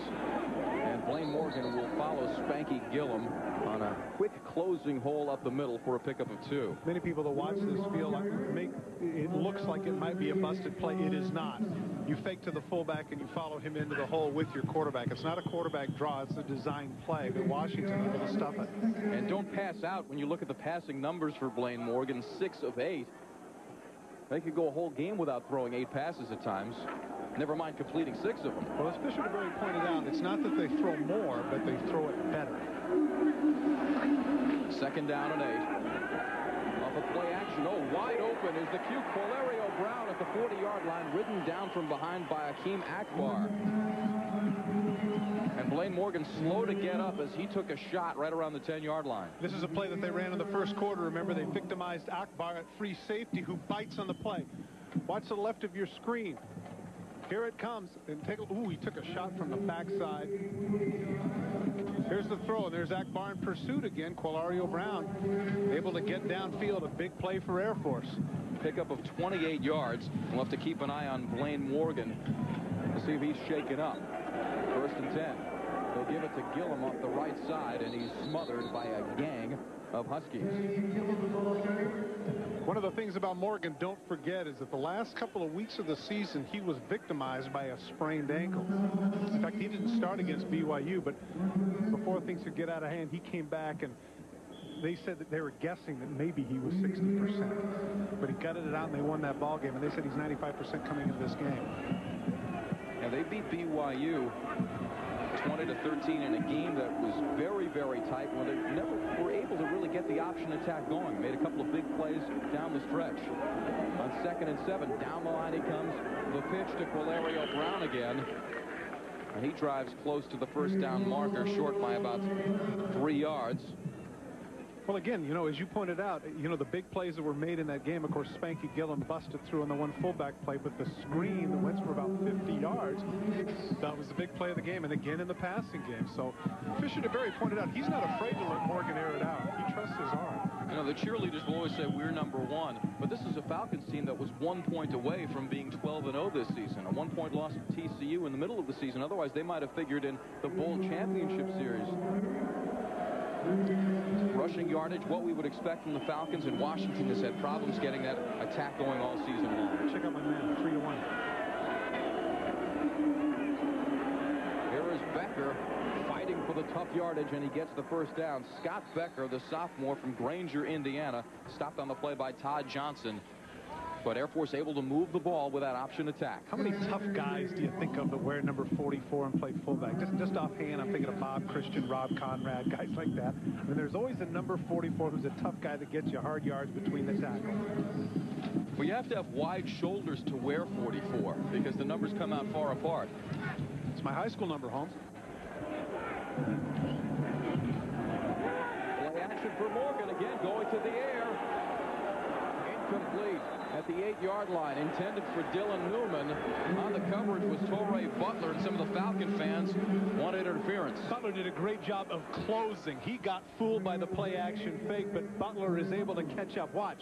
He gets fooled. There's the slant. Now he turns around. Watch the burst that he makes to the ball right there. He's right with him. Does stumble a little bit, but of course the issue there, that was a catchable ball. That ball could have been caught, so you can't throw the flag on Butler. Good non-call by the official. So it'll be 2nd down and 10 for the Falcons. Option down the line right. The pitch, it's Scott McKay. And he rumbles down about the 33-yard line. Akeem Akbar, we talked about him early in the game. The freshman, 6'1", 195 out of Riverside, California, had 15 tackles against UCLA, but all kinds of pressure on him to come up and support against the run, and you keep getting sucked up towards the line of scrimmage, and then over the top. So many times you think of a free safety as a center fielder, but in reality, more and more, because of the running attacks and the passing attacks and the 8-9 in the box, your free safety has to be a hitter. Akbar is that, but right now his coverage skills are not. Call it 3rd and a short 2 from the 33-yard line of Washington. They'll give on the counter play to Jamal Singleton, and he is not getting even close to that 1st down marker. The senior from San Antonio smothered on the play. And Fisher DeBerry will have a decision to make here on 4th and 2. There is no decision. He's going to go for it. The field goal kicker is not going to kick one from 50, and they're certainly not going to punt it at the 32.5-yard line. Todd Johnson was the first man to make contact.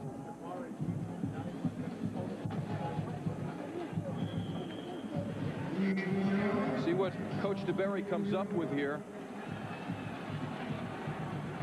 Some coaches like to pound it up the middle on short yardage, but the wide side of the field is to the left of Blaine Morgan. See if they decide to take advantage of that. Fumble off the ground. Oh, a fortuitous bounce. Close to, but I do not believe that he got the first down. Great pursuit at the point of the attack by Washington. They penetrated the backfield, broke the play up, and even though the bounce came up to Brown, the pursuit of Washington was too much. Great defensive stand for the Huskies, and that might turn a little of the momentum, Larry. Marcus Hairston on the stop. But here at the point of attack, there it's broken down right at the point of attack by Nigel Burton, the Roverback, who's able to come in. Brown cannot get the first down, and now Washington, who struggled late in the second quarter, has a great opportunity to get momentum.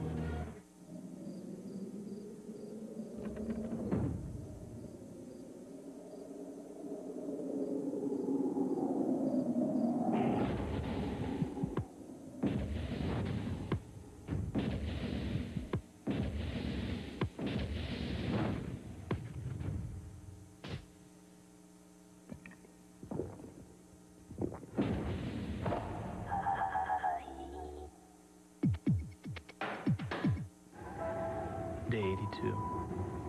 Coldest day yet. Even the dogs won't move. Still no radio contact and supplies are running low. I brought you some cookies and some nice hot cocoa. Bye-bye, dear. No matter how bad conditions get, there are a few things you can always count on. The Go Anywhere Jeep Cherokee is just one of them. Now get a Cherokee and get all these features at no extra charge.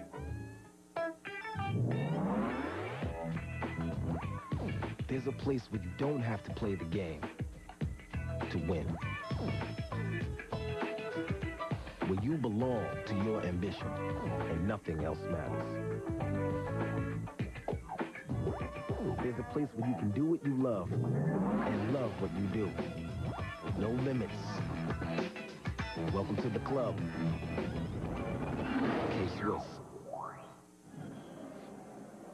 The fluffy white cumulus clouds hanging over Aloha Stadium, this first ever Jeep Oahu Bowl. 22-13, Falcons with the lead. Huskies trying to get back in. They've got the ball after stopping Air Force on downs, and Ewart will throw it quickly out to the sideline, and it's Dane Looker, and he fumbles it out of bounds. A lot of guys having a hard time holding on to the ball. I'm not sure that maybe he didn't do that on purpose. He got an additional 3 yards. It usually doesn't work out quite that well. Jeff Felton on the stop. Well, no, but I mean, he's so close to the sideline, maybe he's figuring that. Happened to me years ago in a game against Kansas City. I fumbled out of bounds at the 18-yard line to stop the clock. Intentionally? Yep. You hear a smattering of boos out there. They did. They moved it back. That's right. They caught him. 2nd down and 7 for Washington.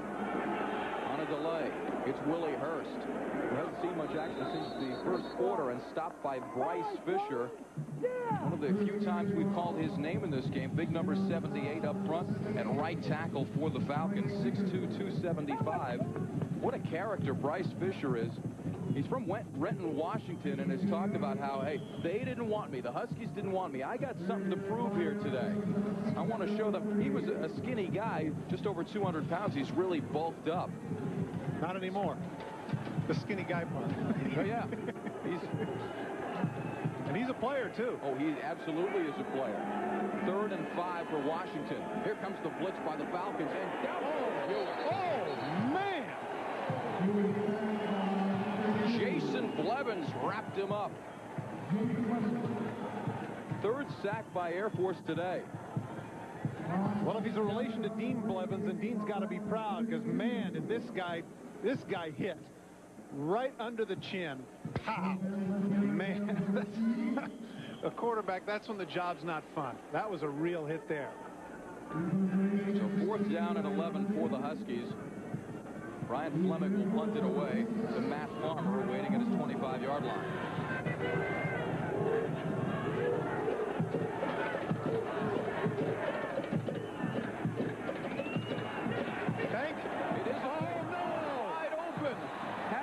Wide open at the 35-yard line and just could not get the ball to him. Devin Johnson was all by himself. Now here's what happens. Ryan Fleming, the punter, all right, is not used to this kind of pressure. Watch the pressure get to him from this side. They're going to come in his face, and he's going to be in too big of a hurry. Watch this. Oh, my gosh, I got to get rid of it, got to get rid of it, got to get rid of it. Oh, no, no, no, no, no. And there's no way that he can get back and make the play. They would have had an easy first down.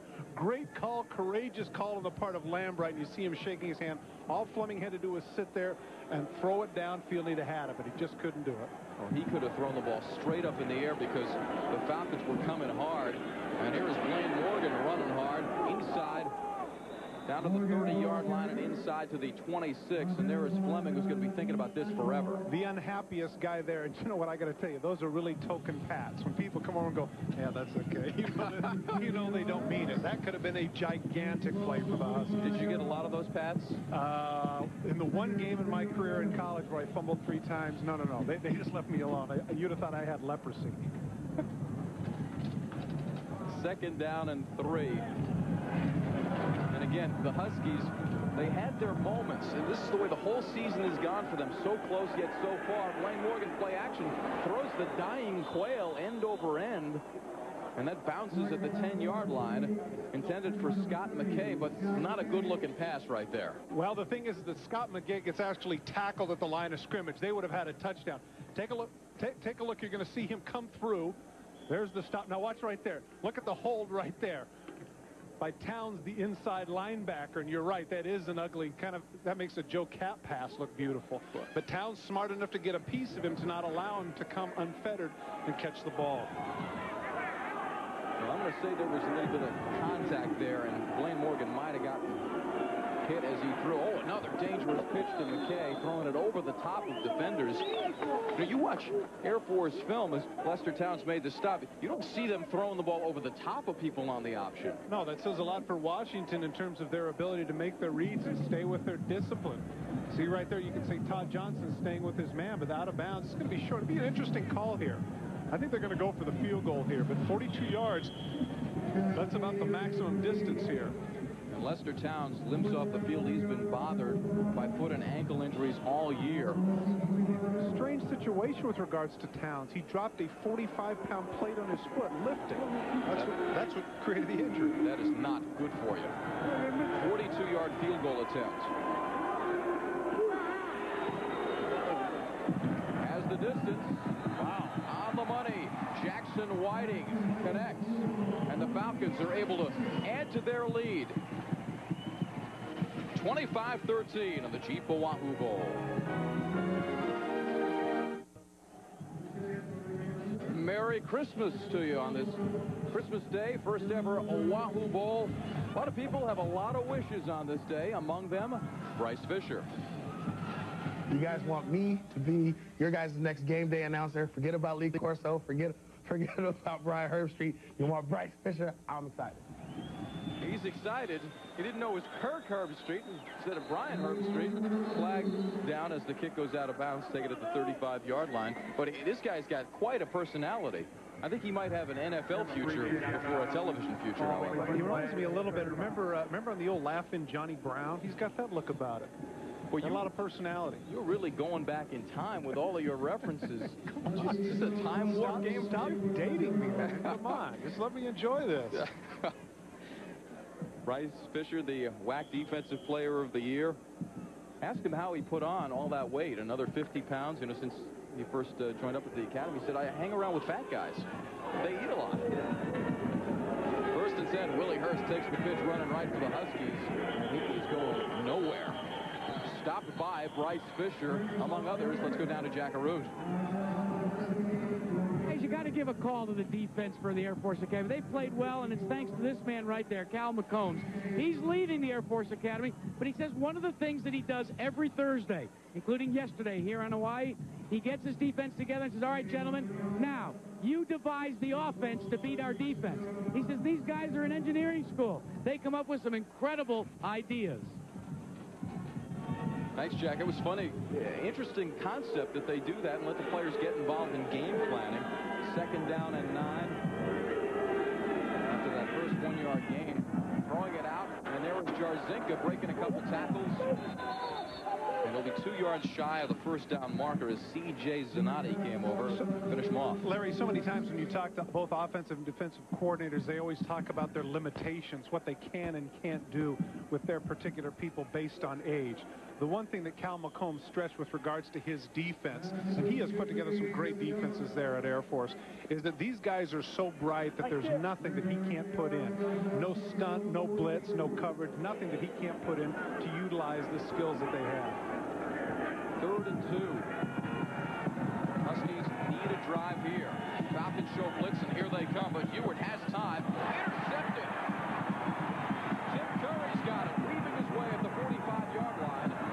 Still on his feet, and finally dragged down at the 36-yard line. Tim Curry, the senior from Seattle, ruining Jim Lambright's day. He had 1 interception during the season. This is his 2nd. Well, in both cases, these are really poor throws, and the idea that Ewart could go out on a really good note right now doesn't look so good. That ball just floats on him a little bit, and I think maybe he was waiting for Jarzinka to come back inside a little bit. Curry does a nice job with the return, making a couple of stiff arms, but that certainly didn't look like a good throw, and Curry, a native of Seattle, Washington, has to feel pretty good about putting one on a team that obviously didn't recruit him either, right? Well, it's the same story. There are several players from the Washington area. Bryce Fisher, we just talked about a moment ago, saying, okay, how do you like me now? Yeah, that's right.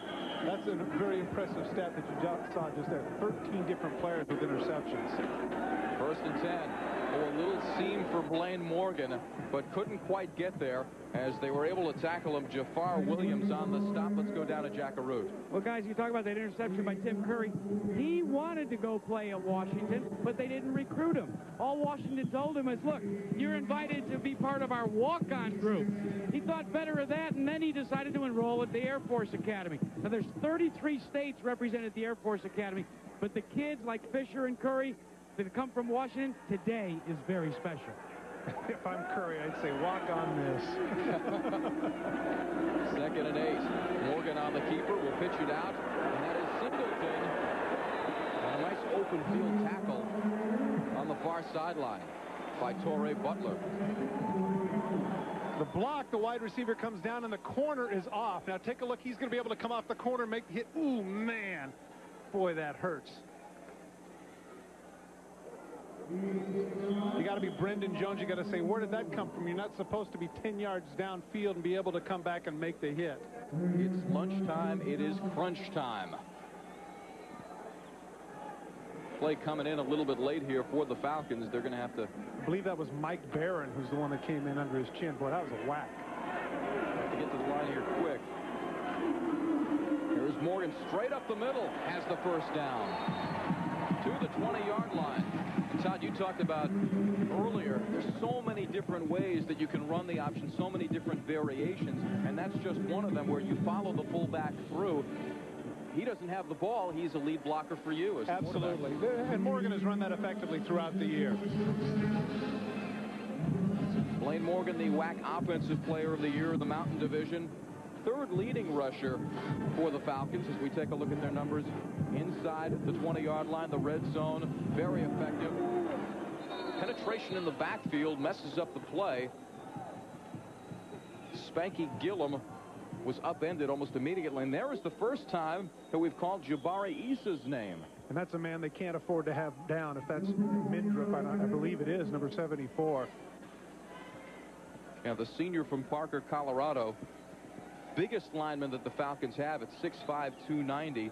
He had knee surgery before the season started, and the coaches were saying he would be tremendous, but he's had to play his way into shape. Has never really been 100%.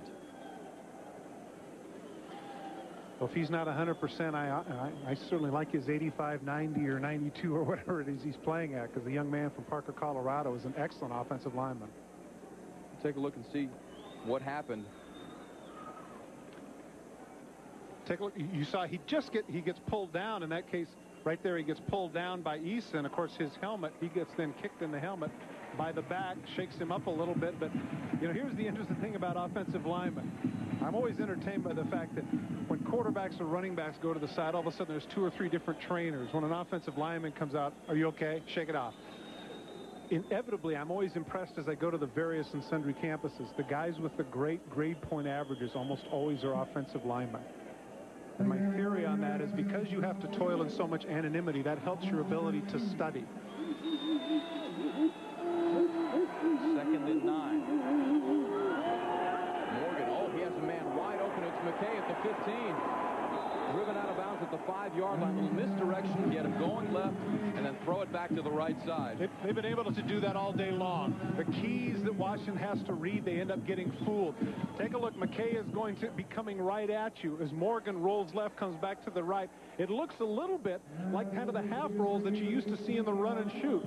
McKay cuts upfield. He's had a great day and made some big plays for Air Force. McKay with 3 catches for 47 yards in this game. Scored the 1 touchdown already.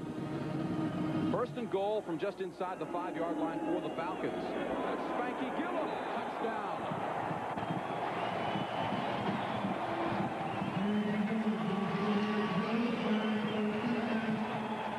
Gillum with his 6th rushing touchdown of the season. This is a guy who always gets positive yardage. Take a look at the point of attack. There it is. White shirts are pushing purple shirts.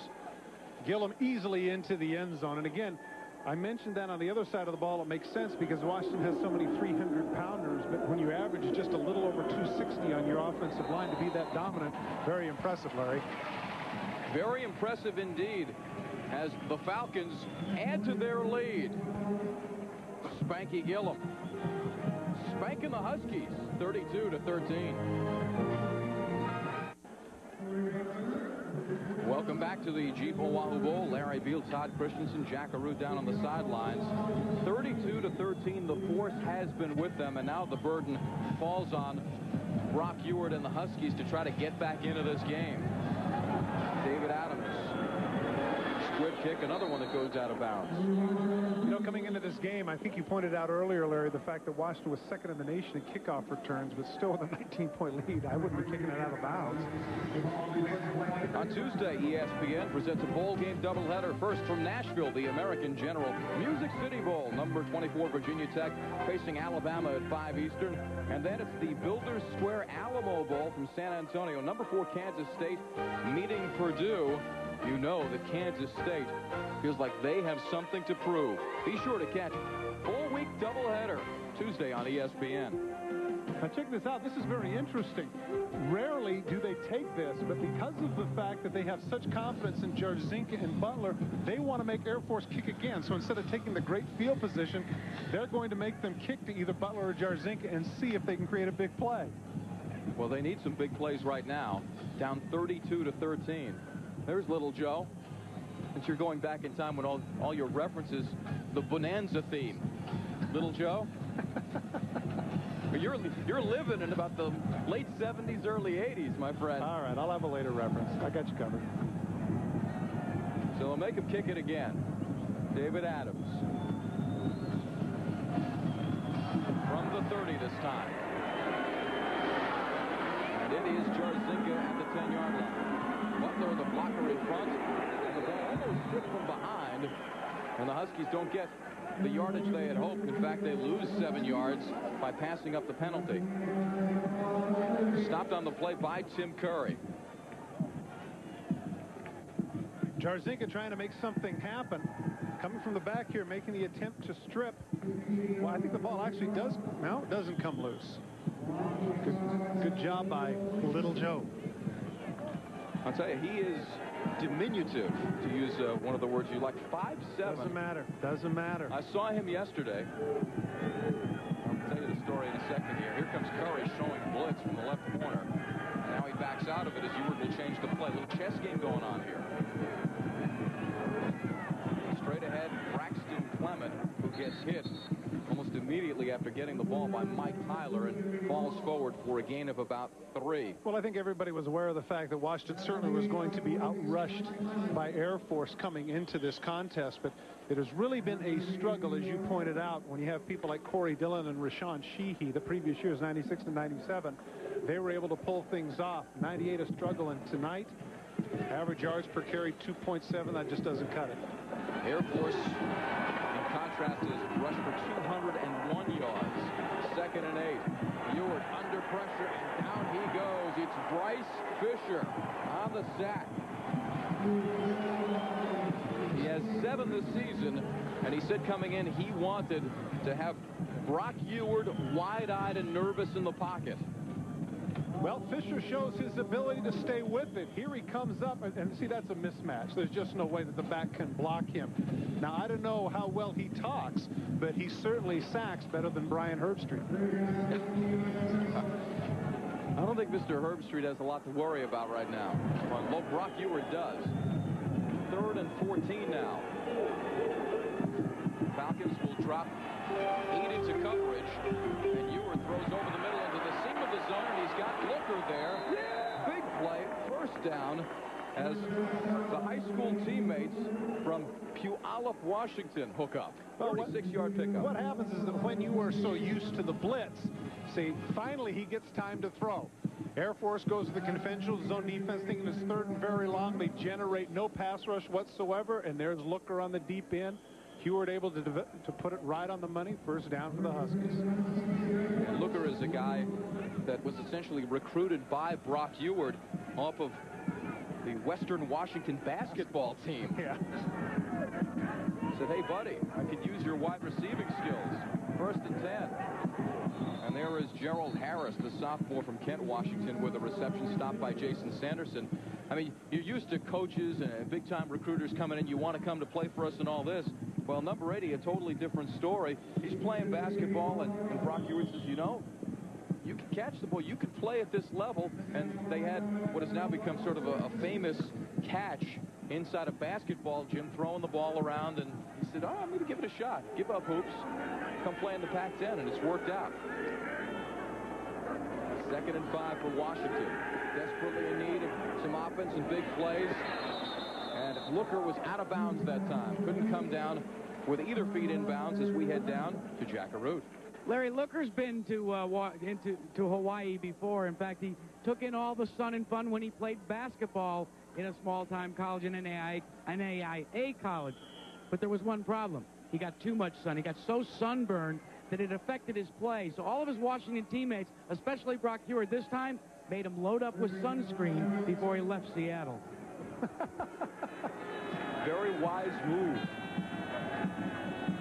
3rd and 5. The Hawaiian heat is ferocious, as has the Air Force defense been, and there is Looker trying to reach out to lunge for the 1st down, and I think he'll be a yard short. Coming on the short crossing route, Thorsterson, though, is the man who is able to make the tackle. Their star inside linebacker. Now they'll go to Tuiasa Sopo here. On 4th and 1, got to go for it, down 32-13, even though we're still in the 3rd quarter, approaching the 2-minute mark. Ewart comes out, Tuiasa Sopo in.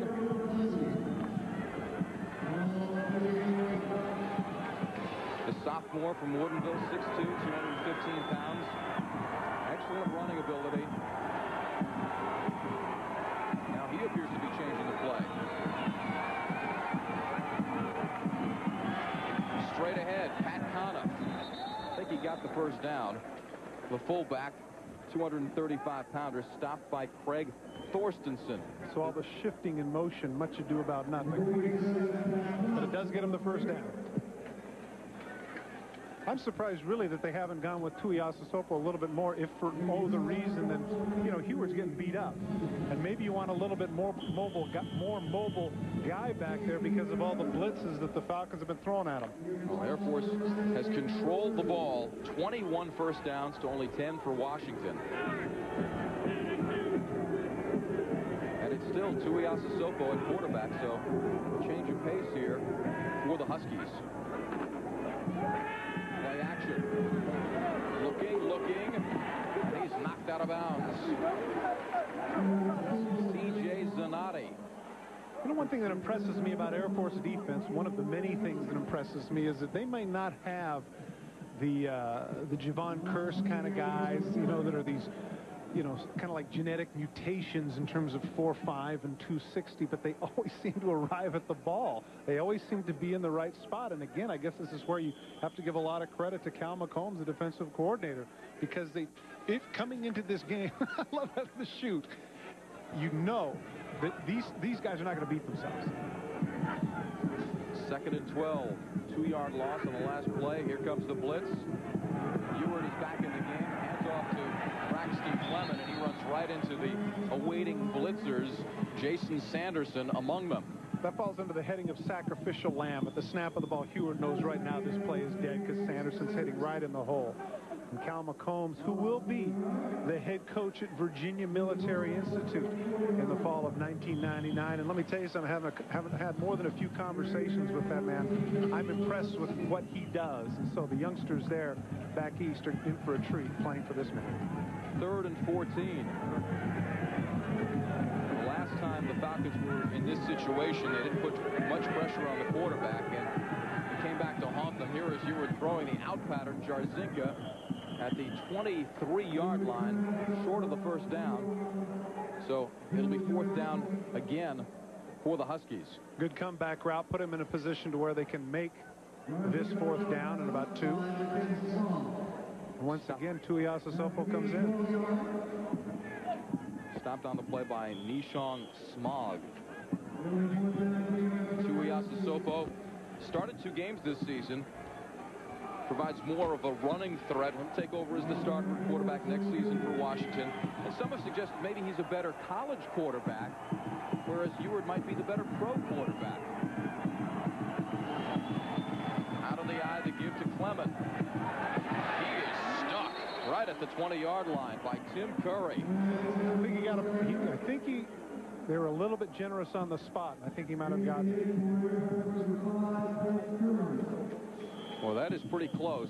I'm not sure. They're going to have to bring out the chains to measure on this. But a big hit. Here's the point of attack that the blocking is good. Clement is coming a little bit high, but there he just gets stood up in the hole. Well, that's impressive. You know, Curry, as a corner, you think to yourself, at 5'10", 175, well, you know, maybe he's a good cover guy and a pretty good athlete, but he shows there that he's a bit of a hitter. One thing I neglected to mention for nearly 3 quarters, and there's a reason for that.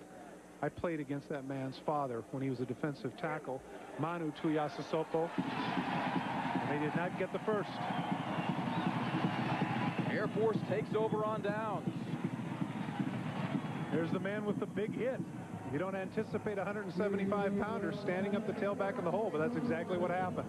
Fisher DeBerry says, way to go, guys. And in Curry's case, giving up 25 pounds, takes on the running back with a full head of steam. Says, come on, bring it on. I'm so glad we're able to talk about that. As opposed to my playing with somebody's father. So much better. Thank you. You have any thoughts about Manu Tuiasosopo as a player? Yeah, very good defensive tackle. Very good. UCLA product. Time winding down 3rd quarter. Morgan's going to throw it. He's got a man. It's Farmer down the sidelines. A foot race to the end zone. Aloha means goodbye.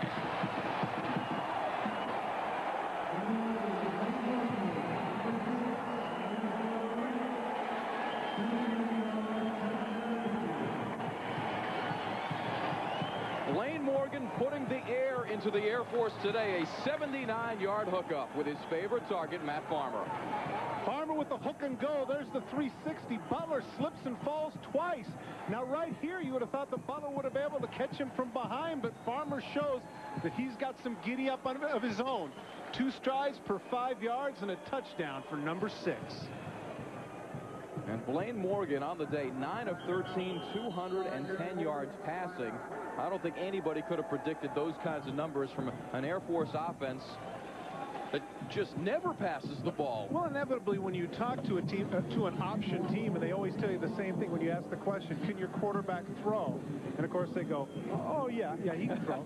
Well, when they said that, they said that Morgan really could throw, we said, well, okay, seeing is believing. Well, you know what? I'm sure. I guess we'd have to go back in the books, but this has to be one of the best throwing games of his career, if not the best. And he really has proven not only does he have an arm, but he's got some touch. Absolutely.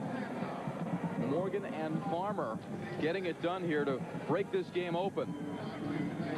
Let me tell you about the National Hockey League on ESPN2. It's National Hockey Night tomorrow, 8 p.m. Eastern Time. The Flyers and the Blackhawks. Philly led by big Eric Lindros and John LeClaire, trying to stop red-hot Tony Amonte and the Blackhawks. 8 p.m. Eastern on ESPN2, the Deuce. Tony Amonte leading with 23 goals in the NHL, and now with the trade, Michael Renberg back. They've got the Legion of Doom back. I didn't know you were a big hockey guy. I guess I have no life. They're going to go for two here. And the give is up the middle. I think it was Becker twisting and turning, and he did not make it. They're going to say he bounced across. I'm a little curious at 38-13 why they would do that too, but evidently they're thinking 4 touchdowns. That's what it's going to take for a Husky unit that has not been able to generate anything consistently. 7 seconds left in the third quarter. Let me give you some numbers here. The Air Force offense, you know they're going to run the ball. You know they're going to run for 300 yards or something like that. 201 rushing. That's a lot of push-ups coming, guys. 210 passing. That's amazing balance, but I didn't see Jack. Wasn't Jack going to do the push-ups? Didn't we talk about that earlier? Fisher DeBerry still munching on his gum and has the hard look on his face. He's got to be extremely pleased with what's transpired thus far. No smile sneaking in, though, until the gun. And Fisher DeBerry getting the Christmas present that he wanted. And he was the one guy, you could see it in his eyes, wanted to change things. The postseason struggles that the Air Force has endured in their last 3 bowl trips. Last year, as Jack Arute mentioned, they got clobbered by Oregon, 41-13 in Las Vegas Bowl. And Fisher DeBerry says, if we have to change a whole bunch of stuff, that's fine, because I want to win this game. 38-13. Air Force a quarter and 7 seconds away from achieving 12 victories as David Adams, again, squib kicks it. And this is Butler. Still on his feet. Wow, nice run back. Driving out close to the 50-yard line. Lature Butler is trying to make up for getting burned, but it isn't enough. Heward with the interception, and of course this sets up another score for the Falcons. Look at the hits coming downfield, and of course there's Spanky in the end zone. And the deep ball, Matt Farmer taking it to the house. 38-13 Force. We are back at the first ever Jeep Oahu Bowl. The Huskies and the Falcons receiving a ticket to paradise. And the sun setting on the Huskies right now. They need a huge comeback here as we start the fourth quarter at Aloha Stadium. Larry Beal along with Todd Christensen and Jack Arute on the sidelines. Air Force controlling things with the option and then sprinkling in the passing game. A 38-13 cushion on Christmas Day. And Brock Heward, seeing the blitz, says, let's talk it over. That's not a good sign, not in the fourth quarter.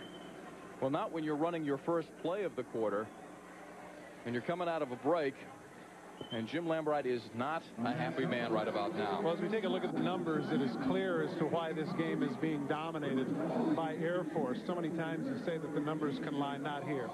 Washington with less than 50 yards rushing. Very good. And 2-1 in first downs. So Air Force is doing what they wanted to do coming in, and I'm sure a little bit more. I don't think even Air Force would have told you they'd have thrown that effectively. Thank you for letting me touch the telestrator, by the way. I always wanted to do that. Washington has not been very effective in the fourth quarter, having been outscored in every game this season. So this would be, as they say, a statistical anomaly if somehow they can come back in the middle of this fracas. Well, the lack of a rushing game really won't play into a factor in the fourth quarter. They have to pass virtually every time now, trailing as they are by 25 points. Well, and you can see, even though it's 38-13, they're still blitzing their corners. They're coming from all angles. And this is a 15 minutes that if you're Heward, you can't be terribly excited about because you know you're going to get hit. Heward dropping back to pass. Has plenty of time to throw, and he's going to throw the deep ball. That's going to be pass interference. Andre Desaussure was yanked down by Tim Curry. And Curry knew it. He knew he was beat, and so he decides to pull him down, also knowing that it's a 15-yard penalty. In the college game as opposed to the NFL. Yeah, but this makes for an interesting discussion. If you know in that case, and I don't think anybody on the island of Oahu didn't know that Curry did this on purpose, to leave it to the judgment of the official. As opposed to, say, at the next level, how many times you've seen guys' legs get tangled up, they fall down, it becomes a 60-yard penalty. Clearly there, that was a blatant penalty, not only intentional, but that could have caused some problems. Curry's a smart guy. He knew he was beat. Yeah, unlike the NFL, where the ball would be spotted at the point of the infraction, they'd have first and goal. Instead, they'll get their 15 yards, move the ball up. The point that I'm making is with regards to, say, they always have to make a judgment call on the face mask, whether or not it was pulled or whether it was not incidental. In that case, clearly that wasn't incidental, so that could have been one where you say, hey, you know, maybe we should spot it at the 5. So you want a rule change in that sense? Would you like to see both levels? Both levels. Right. There are too many games that everybody out there has watched on the professional level where guys' legs get tangled up, or a game is decided by a questionable interference penalty that ends up being a 40 or 50-yard game. I don't like that. Pass interference on the defense. 15-yard penalty, first down. So the ball will be spotted at the 36-yard line for the Huskies instead of first and goal inside the 10. You know, the problem for the NFL officials, given the season that they've had, I don't think that the last thing they want right now is another judgment call opportunity. Brock Ewart needs points and needs them in a hurry. Flips it out to Looker at the 30-yard line, bumped out of bounds by Tony Jones. The Huskies' leading receiver, number 80, Dane Looker, 6'1", 190, a junior. I believe he has 6 catches today. So that gives him 70 on the season. Pretty impressive for a guy that 90 yards on those catches. Pretty impressive for a guy that can't be too much of a power forward, right? Well, he's got to be a shooting guard, right? 6'1", 190. At Western Washington, we told the story earlier, recruited by Brock Ewart to come to the Huskies to bolster their receiving corps, which has been depleted. This is a Husky team that had 10 guys drafted in the NFL last year. There's a completion to Gerald Harris, knifing down to near the 20-yard line, stopped by Tim Curry. This time Heward saw Curry come off the corner, and he immediately went to his man. Curry couldn't blitz quick enough, so he gets it in anticipation. You're going to see from the left of your screen, immediately he's going to step back and get Harris the ball. Now there's Curry. He turns around, now sprints back and makes the tackle. Great hustle on the part of number 5. First and 10 at the 21-yard line. Fourth quarter action here in the first ever Jeep Oahu Bowl. Braxton Clement up the middle. So they run the ball just to keep the Falcons honest. Sean Thomas and Bryce Fisher, the bookend defensive tackles, combining on the stop. Remember, Sean Thomas earlier in the game was with the big blocked field goal, maybe one of the biggest plays in the game, and as you pointed out, Fisher, a couple of sacks. We've called his name an awful lot tonight. Now, the defensive coaches stressed us that these two guys together for Cal McCombs may be the best they've had in tandem at Air Force. Chad Hennings, of course, by himself was a stud for the Falcons, and then in the NFL with the Cowboys, but 2 guys at the same time. Here comes the blitz again, and Ewart throws it away. That was a good decision. He was going to get clobbered by Jeff Felton. Well, it was, but you know what? One of the things, and I'm sure that Heward has not seen this all year in terms of a packed-in defense, the blitzes that the Falcons have from so many different angles. And here in the fourth quarter, it's clear that Heward has what's known as happy feet. The Washington offense, well, today they've been productive inside the 20. The problem is they haven't gotten to the 20-yard line.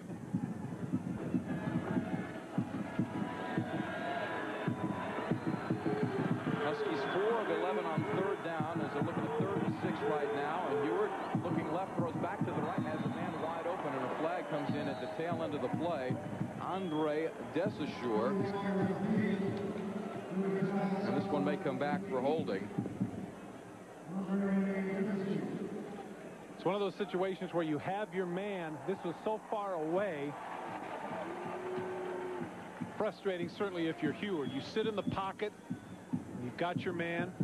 Here it is, straight on. Here's the spin move, and the official sees this. That's a takedown. Got to call it. Got to call the takedown on number 69, Keith Cannell. 10 yards to the spot of the foul. Repeat 3rd down. Travis Meidinger was the man on the pass rush with his spin move, and that completion, which would have set up the Huskies at about the 5-yard line, wiped out, march them back, and now it's 3rd down and 20.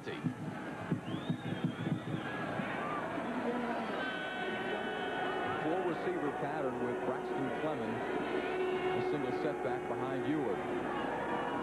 Throwing over the middle, it's complete. And that is Desaussure again, close to the 1st down marker. See where they give him the forward progress before Jason Sanderson and company pushed him back.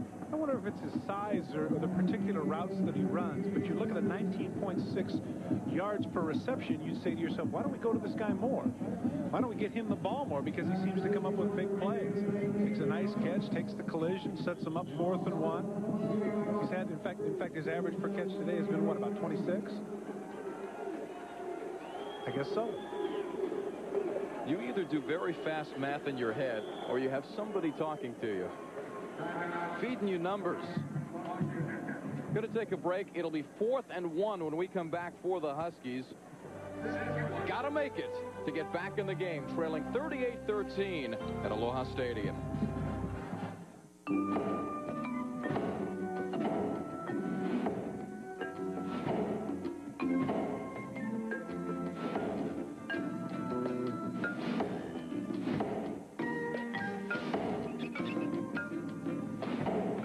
After 40 years in the market, it takes a lot to rattle us.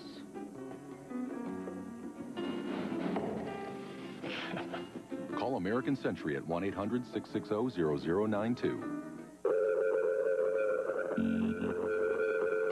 Step up.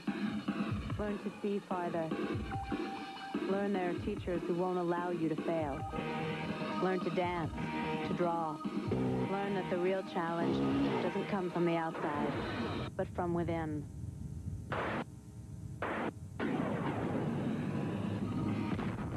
And that there's more to you than you ever knew. Be all you can be.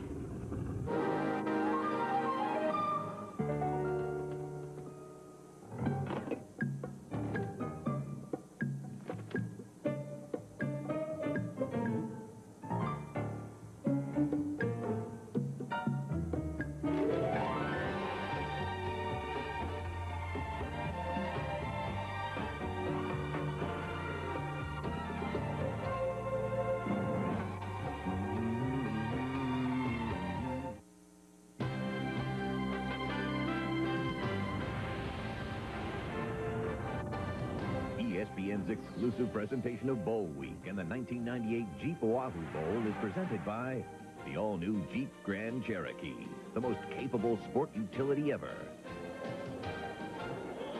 Welcome back, Larry Beal, along with Todd Christensen, Jack Arute. It's 4th and 1 for the Huskies, and that offensive line that averages 6'5½", 307 pounds needs 1 yard here.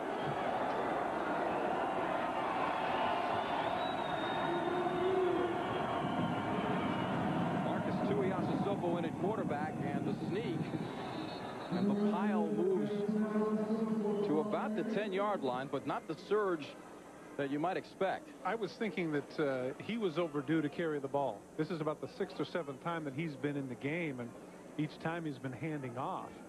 I would have thought this is his chance to get the ball and go, and sure enough, not exactly go, but he did get the first. He got the first down, but not running in open space. There wasn't a lot open there, but he heads to the sidelines, and back comes Brock Ewart.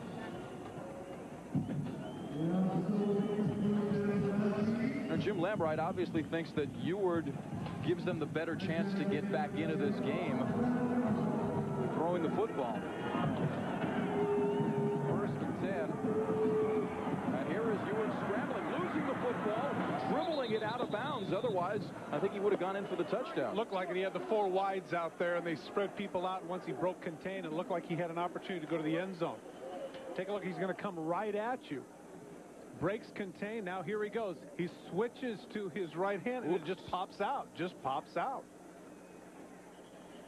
Fortunately for him, it came back to him out of bounds. Yeah, we've seen a couple of crazy bounces like that today, where guys are just running and the ball flies out and they dribble it to themselves.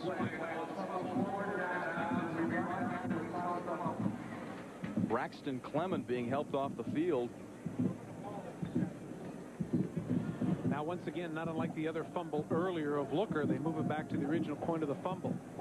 Not that, don't get me wrong, not that Eward tried to do it there, but that's the rule. Well, and Eward goes to the bench, and Tuiasosopo comes in. Look at that total yardage by the Air Force. 411 to 295, the advantage, as Tuiasosopo on 2nd down and 6 will go from the shotgun. They can get a 1st down without getting a touchdown. He's going to follow his blockers right up the middle and into the end zone. And there was the running ability that Todd Christensen was talking about with Tuiasosopo. A 7-yard scamper up the middle with a convoy in front. And the Huskies are on the board again. Nice burst of speed on the part of Tuiasosopo. He comes out of the shotgun, goes with the quarterback draw, has the lead blocker in both the guard and fullback. They both make blocks. And number 11 able to get into the end zone easily. Tuiasosopo with his 8th rushing touchdown of the season. He averages 7.6 a carry. This is a guy who can tote the ball. And they go with Eward now for the 2-point play. This is curious. Throwing the slant for Juergens, incomplete. Good coverage. Tuiasosopo, I'm surprised that they didn't leave him in and let him run the option or something to that effect. But of course, offensive coordinator Scott Linehan had pointed out that they will certainly make some adjustments with Tuiasosopo next year, because clearly he's not the same. He's a very different quarterback. So the Huskies get on the board for the first time in the 2nd half as we head down to Jackaroo. Hey guys, I'm with Diane Jackson, who's the senior manager of Jeep National Communication. And Diane, this is a first for you, a first for the Jeep Aloha, Jeep Oahu Bowls, doubles on Christmas Day. Your impression? Oh, Jack, we are just simply enthused about the whole thing. This inaugural Jeep Oahu Bowl. The crowd has been enthusiastic. The community has been rallying around, and I mean, it's just been wonderful for everyone. And I think it just gets bigger and bigger and will grow from here. I also understand that as part of the festivities, the College Football Hall of Fame are going to take some of the memorabilia from here and put it on display in South Bend. Yes, we were advised of that once I arrived in Hawaii, and bowl games of Hawaii told us about it, and we're just so pleased that it's almost as if, again, the Trotter and Jeep is a part of that. That's terrific. And guys, I want to show you a sign here, a promo for coming up next. But what I want to do is paraphrase Lee Corso. Not so fast, my friends. Speaking of SportsCenter coming up next, Rich Eisen and Linda Cohn will be along. The battle for the NFL playoffs, the Aloha Bowl, and blue-gray game highlights in part 5 of what's really been a very interesting interview with Bobby Knight. Digger Phelps holding court with the General as the Falcons take over. McKay out to the 22-yard line.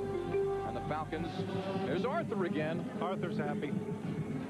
I'm telling you, Arthur is a bad bird. I'm telling you, Blaine Morgan's been his Lancelot, boy. He's been doing everything right. Arthur flying back to the mainland after this game. What do you think? How do you like Arthur's chances against the War Eagle if they were to go head-to-head? What do you think? That's a good question. Good question. We can make that match on Friday Night Fights on the Deuce, you know. 1st and 10 as Morgan goes tumbling down, just tripped over his own feet. Stuck in the backfield. Take a look at the Air Force attack today, and this is surprising. You figure they're going to run for a ton. 201. They actually throw the ball for 210 today. Interesting here, if you notice, you would think that at this point maybe they're just going to go with the fullback up the middle, but instead Fisher DeBerry and his staff have decided that no, we've got to do some things, and Blaine Morgan certainly has been the catalyst for everything that has happened both on the ground and in the air. 2nd and 12. Play action. They're going to keep going to the air. Underneath route, and it's complete. And that is Matt Farmer, Morgan's favorite receivers. He got dumped at the end of the play. Farmer, the junior from Pella, Iowa. Come on, you know what? They got to throw one ball to Kenneth Chandler, 83, their tight end. I want to see him throw one ball to that guy. Just as a tight end thing? It's got to be. It's tough being a tight end in an option offense, although Keith Jackson certainly made the most of it in his days at Oklahoma. Well, the funny thing is I read an article on Chandler, this was before the season, and he said he really wanted to establish himself as a receiver and not just a blocker. As you watch Morgan power his way for a first down out to the 35-yard line. And well, Chandler, big number 83, 6'3", 250, a junior, he established himself as a wide receiver. 1 reception, 12 yards. That is a dynamic receiver in the Air Force offense. I should give him a hard time here, but you know they have done a terrific job of throwing the football today. Good-looking young man, tough guy. Well, I mean, you can talk better than anybody about what it's like to just line up on the end of the line, go straight ahead, and not have the opportunity to catch the ball. I mean, you lived some of that, but mostly out in the open field, scampering away from little defensive backs that you'd run over. There's the reverse again. Dylan Newman.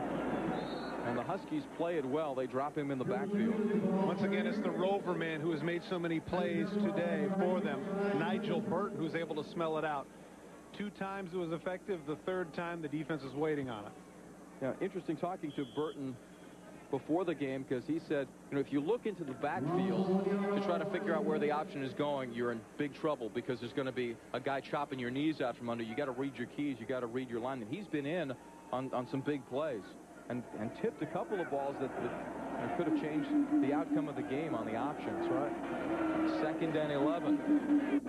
Under the 10-minute mark. Straight up the middle. It's Matt Perota running hard out to the 44-yard line. First time he's carried the ball in the game. Wandami Davis, redshirt freshman, on the stop. Well, and Matt's got some fresh legs. He wants the opportunity to get in here and make the most of when he finally gets the ball. There he is, breaks 1, 2. There's the 3rd tackle. You think he's going down. He's pounding straight ahead, breaks 4 or 5 tackles. That's a great run. Never run out of those tough fullbacks to go straight ahead, do they? 3rd down and 1. As you see the numbers for Perota this season, and Blaine Morgan will call timeout. Under 9 minutes to go, and the clock is on the side of the Falcons, just trying to grind it down so they can get the Christmas present that they came to Hawaii for, leading in the first ever Jeep Oahu Bowl. Day 82. Welcome back. Mele Kalikimaka is the Hawaiian way to say Merry Christmas. All kinds of trees, Santas, everything you can imagine in Waikiki, dressed up for Christmas. Larry Beal, Todd Christensen, and Jack Arute. Talked Todd into wearing the Santa hat early in the day, since discarded. And the Falcons trying to discard it with the Huskies here. Under 9 minutes to go. As they'll pound the football. Run. Matt Perota up the middle. Let's go down to Jack Arute. Guys, I've replaced my traditional holiday lei from Hawaii with a fighter squadron scarf. This is the 10th anniversary of a tradition that the Air Force Academy football players engage in. Each player has an individual scarf from an Air Force fighter squadron somewhere around the world. They wear it during warm-ups. They hang it in their locker rooms. I don't know. What do you think? Roger, Red Bear, and I'm ready to go. Jack Arute is styling. Jack could look good in the sock with camel. 1st and 10. The pitch. On the outside is Matt Rios, the junior from Golden, Colorado. Out of bounds. At about the 47-yard line of Washington. Larry, that's the 12th Air Force player to have carried the ball today. That's amazing. And here is the total offense for the Falcons. beating out their regular season average of 393.5, 442 today on the Husky defense. And this has been a problem for Washington all season long, giving up over 400 yards a game. Tough to win a lot of games doing that. 2nd and 5. Straight ahead, Jeremiah Laster with the carry. That makes 13 then. You are I'm impressed with the fact that they just come in waves. Yeah, this is a great offense. If you're a running back, you're going to get some shots. You do want to get that opportunity. If you're Ken Chandler, you're just, oh, please, somebody look at me, throw me the ball. Going to measure for the first down here. Well, we have a second. We're going to talk about it. Qualario Brown, talked to him before the game. And he was talking about, playing football and the demands of football. But he said, come on, compared to cadet survival training course, this is nothing where you spend a week in the woods. They give you a little bit of food, not a lot. When you have to catch your own food in order to eat, you're going to be disciplined. You're going to get tough mentally.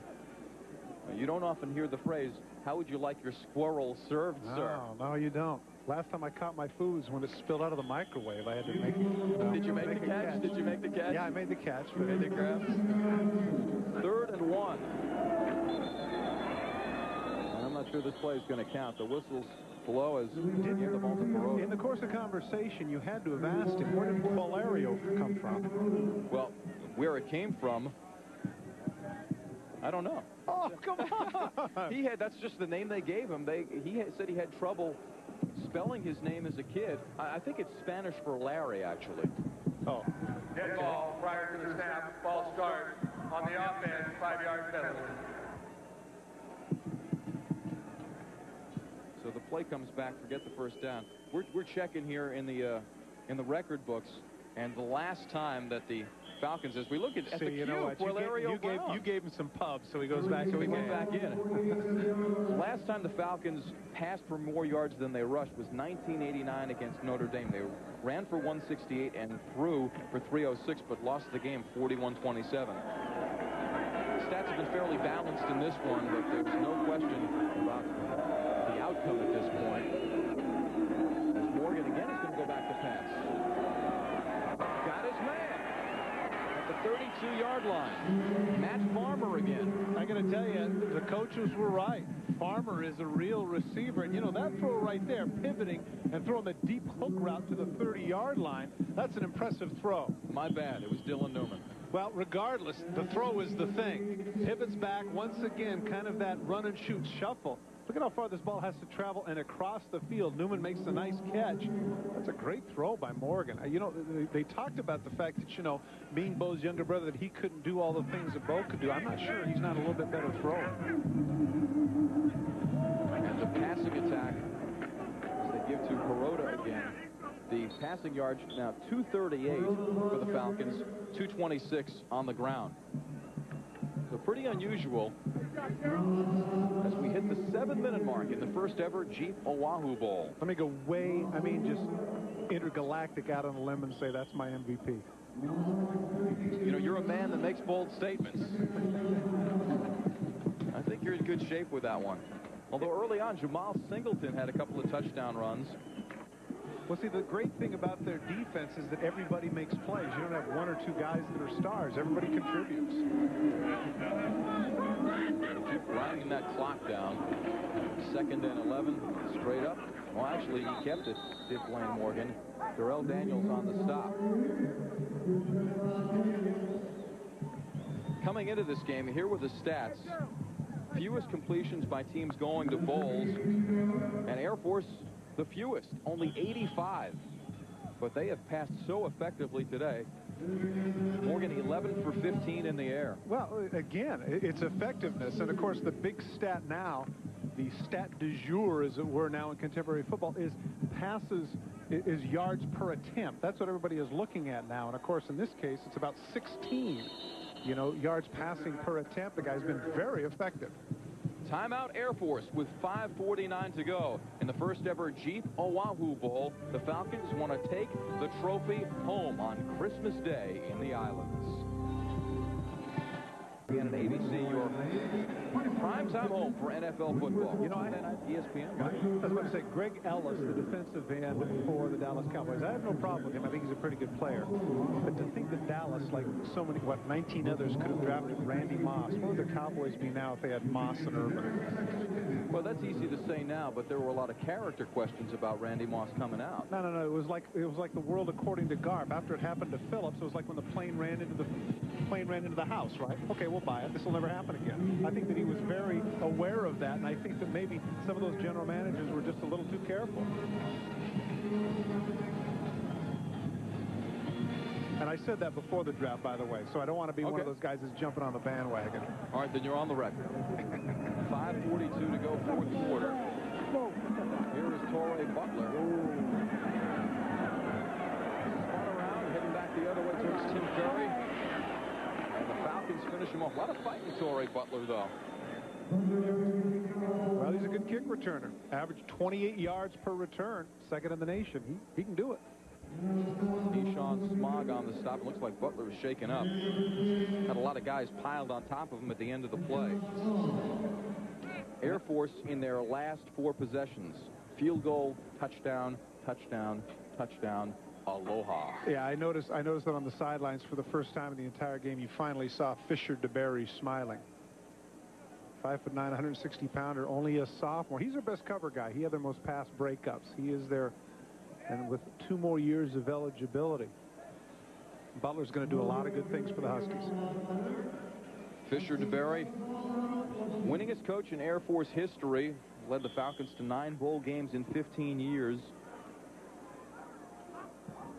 Going to be very happy with the play of Farmer and the rest of his receivers and their whole team effort today, offense and defense, as the Huskies throw short to Looker.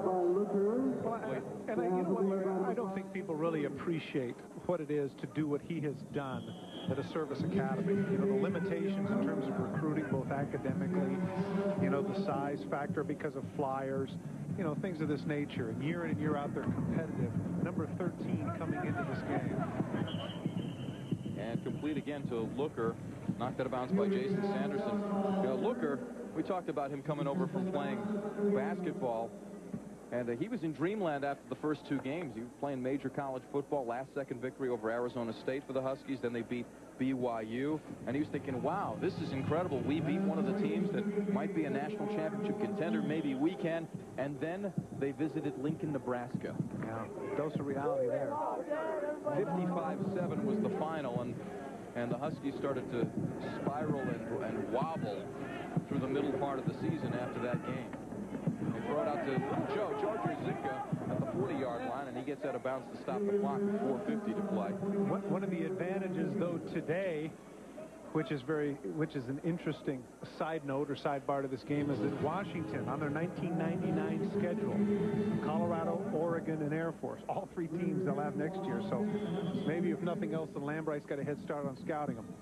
Well, the funny thing is they get the Gatorade bath ready for Fisher DeBerry. I'm not sure. Is that part of military protocol? Are you allowed to do that? It isn't. It isn't. From military protocol, it's supposed to be saltpeter. I don't know if you're aware of that, but it is. I'm glad you waited till 4:50 to go in this game before going that way. Here's the draw to Willie Hurst. Willie's got some running room, the 40-yard line. And he's taken down in Air Force territory by Tony Jones. Gain of 23. Let's go to Jack Arute. Well, guys, let's update you on the condition of Torrey Butler. You can see him right here, and he's still grimacing a little bit. According to the doctors for Washington, he's bruised some ribs. Well, fortunately, he'll have some time to heal up for next season. But talking about the schedule, I'm not sure that looking at the films, Jim Lambright is going to feel real good about knowing he's got the Falcons again in September. That ball is picked up for grabs and will fall harmlessly incomplete as Corey Nelson was trying to make a play on it, the sophomore from North Carolina. Now, this is one of those that they'll set fire to, I'm sure. That not a lot to learn from this, other than the fact that maybe some I take that back. There's some tendencies of what they do offensively that certainly is something for them to look at for 99. But it's a different, you know, it's always a different group. Different quarterback, different Morgan playing his final game. And for Jim Lambright, the strange thing is they haven't played the Falcons. This is their first meeting, these 2 teams, since 1980, and then they're going to play them twice within 10 months. So an unusual matchup, but things worked out schedule-wise for the Oahu Bowl. Oh, Chonsinka takes a hit from Tony Jones, who had him measured. Well, Air Force has predominantly reserves in the game now, Larry, but they have proven that even though they may not be the caliber of the starters, there's nothing less in terms of their intensity and ability to hit people. And Cal McCombs is still coaching like it's 14-13. Nice collision. 3rd and 6 for Brock Ewart, and his Huskies throws underneath, and that ball is intercepted by Jason Sanderson through the hands of Dane Looker, which is a pretty rare occurrence, but sort of the way things have gone in this game for the Huskies. Yeah, a microcosm of the season for Ewart right there. He's, you know, if he didn't have bad luck, he'd have no luck at all. Little slant route. Looker, his most dependable guy, puts it on his hands, maybe a little bit too much steam. Sanderson, the lone starter, as best I could tell, still in the game, makes the pick. And the senior from Afton, Wyoming, makes the pick. Ewart, 3rd interception of the game. And let's put this in context, because we were talking about Brock Ewart, and he struggled throughout the season, a 6-5 record, didn't have a supporting cast. With this game, does he help himself at all? I mean, for NFL scouts looking at him, and is it a game that anybody should put a lot of credence in and measure his abilities in because of the fact that he's got a depleted cast around him? It's a good question, but the one thing that stands out to me, if you are a scout looking at it, is you can't question his toughness. I don't know how many times offhand that he was sacked, but I do know that he was hit at least a dozen times, and he certainly showed his toughness. You know, you look at his body, and that you say to yourself, wait a minute, there's a guy that's going to get hurt easily. Well, against these Falcons who fly all over the field, and they will hit you, Ewart proved his mettle by hanging in there. New quarterback for the Air Force Falcons, Cale Bonds, a junior from Englewood, Colorado. He's done a nice job this season as the backup. Flags fly, whistles blow. He was the starter against Brigham Young in the WAC championship game. Did some good things throughout the season, did Cale. Dare I say, U.S. Bonds. I thought you were going to go with a James Bond kind of. Are you going to give me a little shaken but not stirred? And no. For your eyes only? No. 3:52 to go, and the Falcons with a 45-19 lead. We're diving in deep to the film material right now. One thing we should talk about. Handoff goes up the middle to Ryan Hill. You know, this was history made today at Aloha Stadium with the first ever in the Aloha Classics. We had the Oahu Bowl, but earlier in the day was the Aloha Bowl, and the first time that bowl games, a doubleheader, has ever been staged. Lenny and Marsha Klompus. Give them a lot of credit for doing that. I think it took a lot of courage to go out and do that, and you know, certainly the people that have come here have not been cheated in terms of entertainment and an awful lot of points, too. How about offense? 94 points in the first game, won by Colorado, 51-43 over Oregon. Give up the middle to Hill again. And in this game, we've got 64 points. 2 MVPs in the first ever Jeep Oahu Bowl. Well, there's the man, Blaine Morgan. The passing yards, 267, a couple of touchdowns. Running the option offense, and for the Huskies, Brock Ewart, who tried as he might, but just could not come up with the big plays to keep the Huskies in it. 2.5 to play at Aloha Stadium. Here is the pitch to Jeremiah Laster, and they gang tackle him just past the 25-yard line. And one of the thoughts with staging the doubleheader that the Klompus family had is sort of as a precursor to a national playoff system. Your thoughts on that, given the Bowl Championship Series, which is coming up? Well, I like the idea. I think maybe it was Gene Wojciechowski that actually had the idea of what's wrong with the Final Four. And if indeed you had that Final Four sort of situation, then a back-to-back, you know, a doubleheader would really make sense. That would be fun. But as right now, you know, this is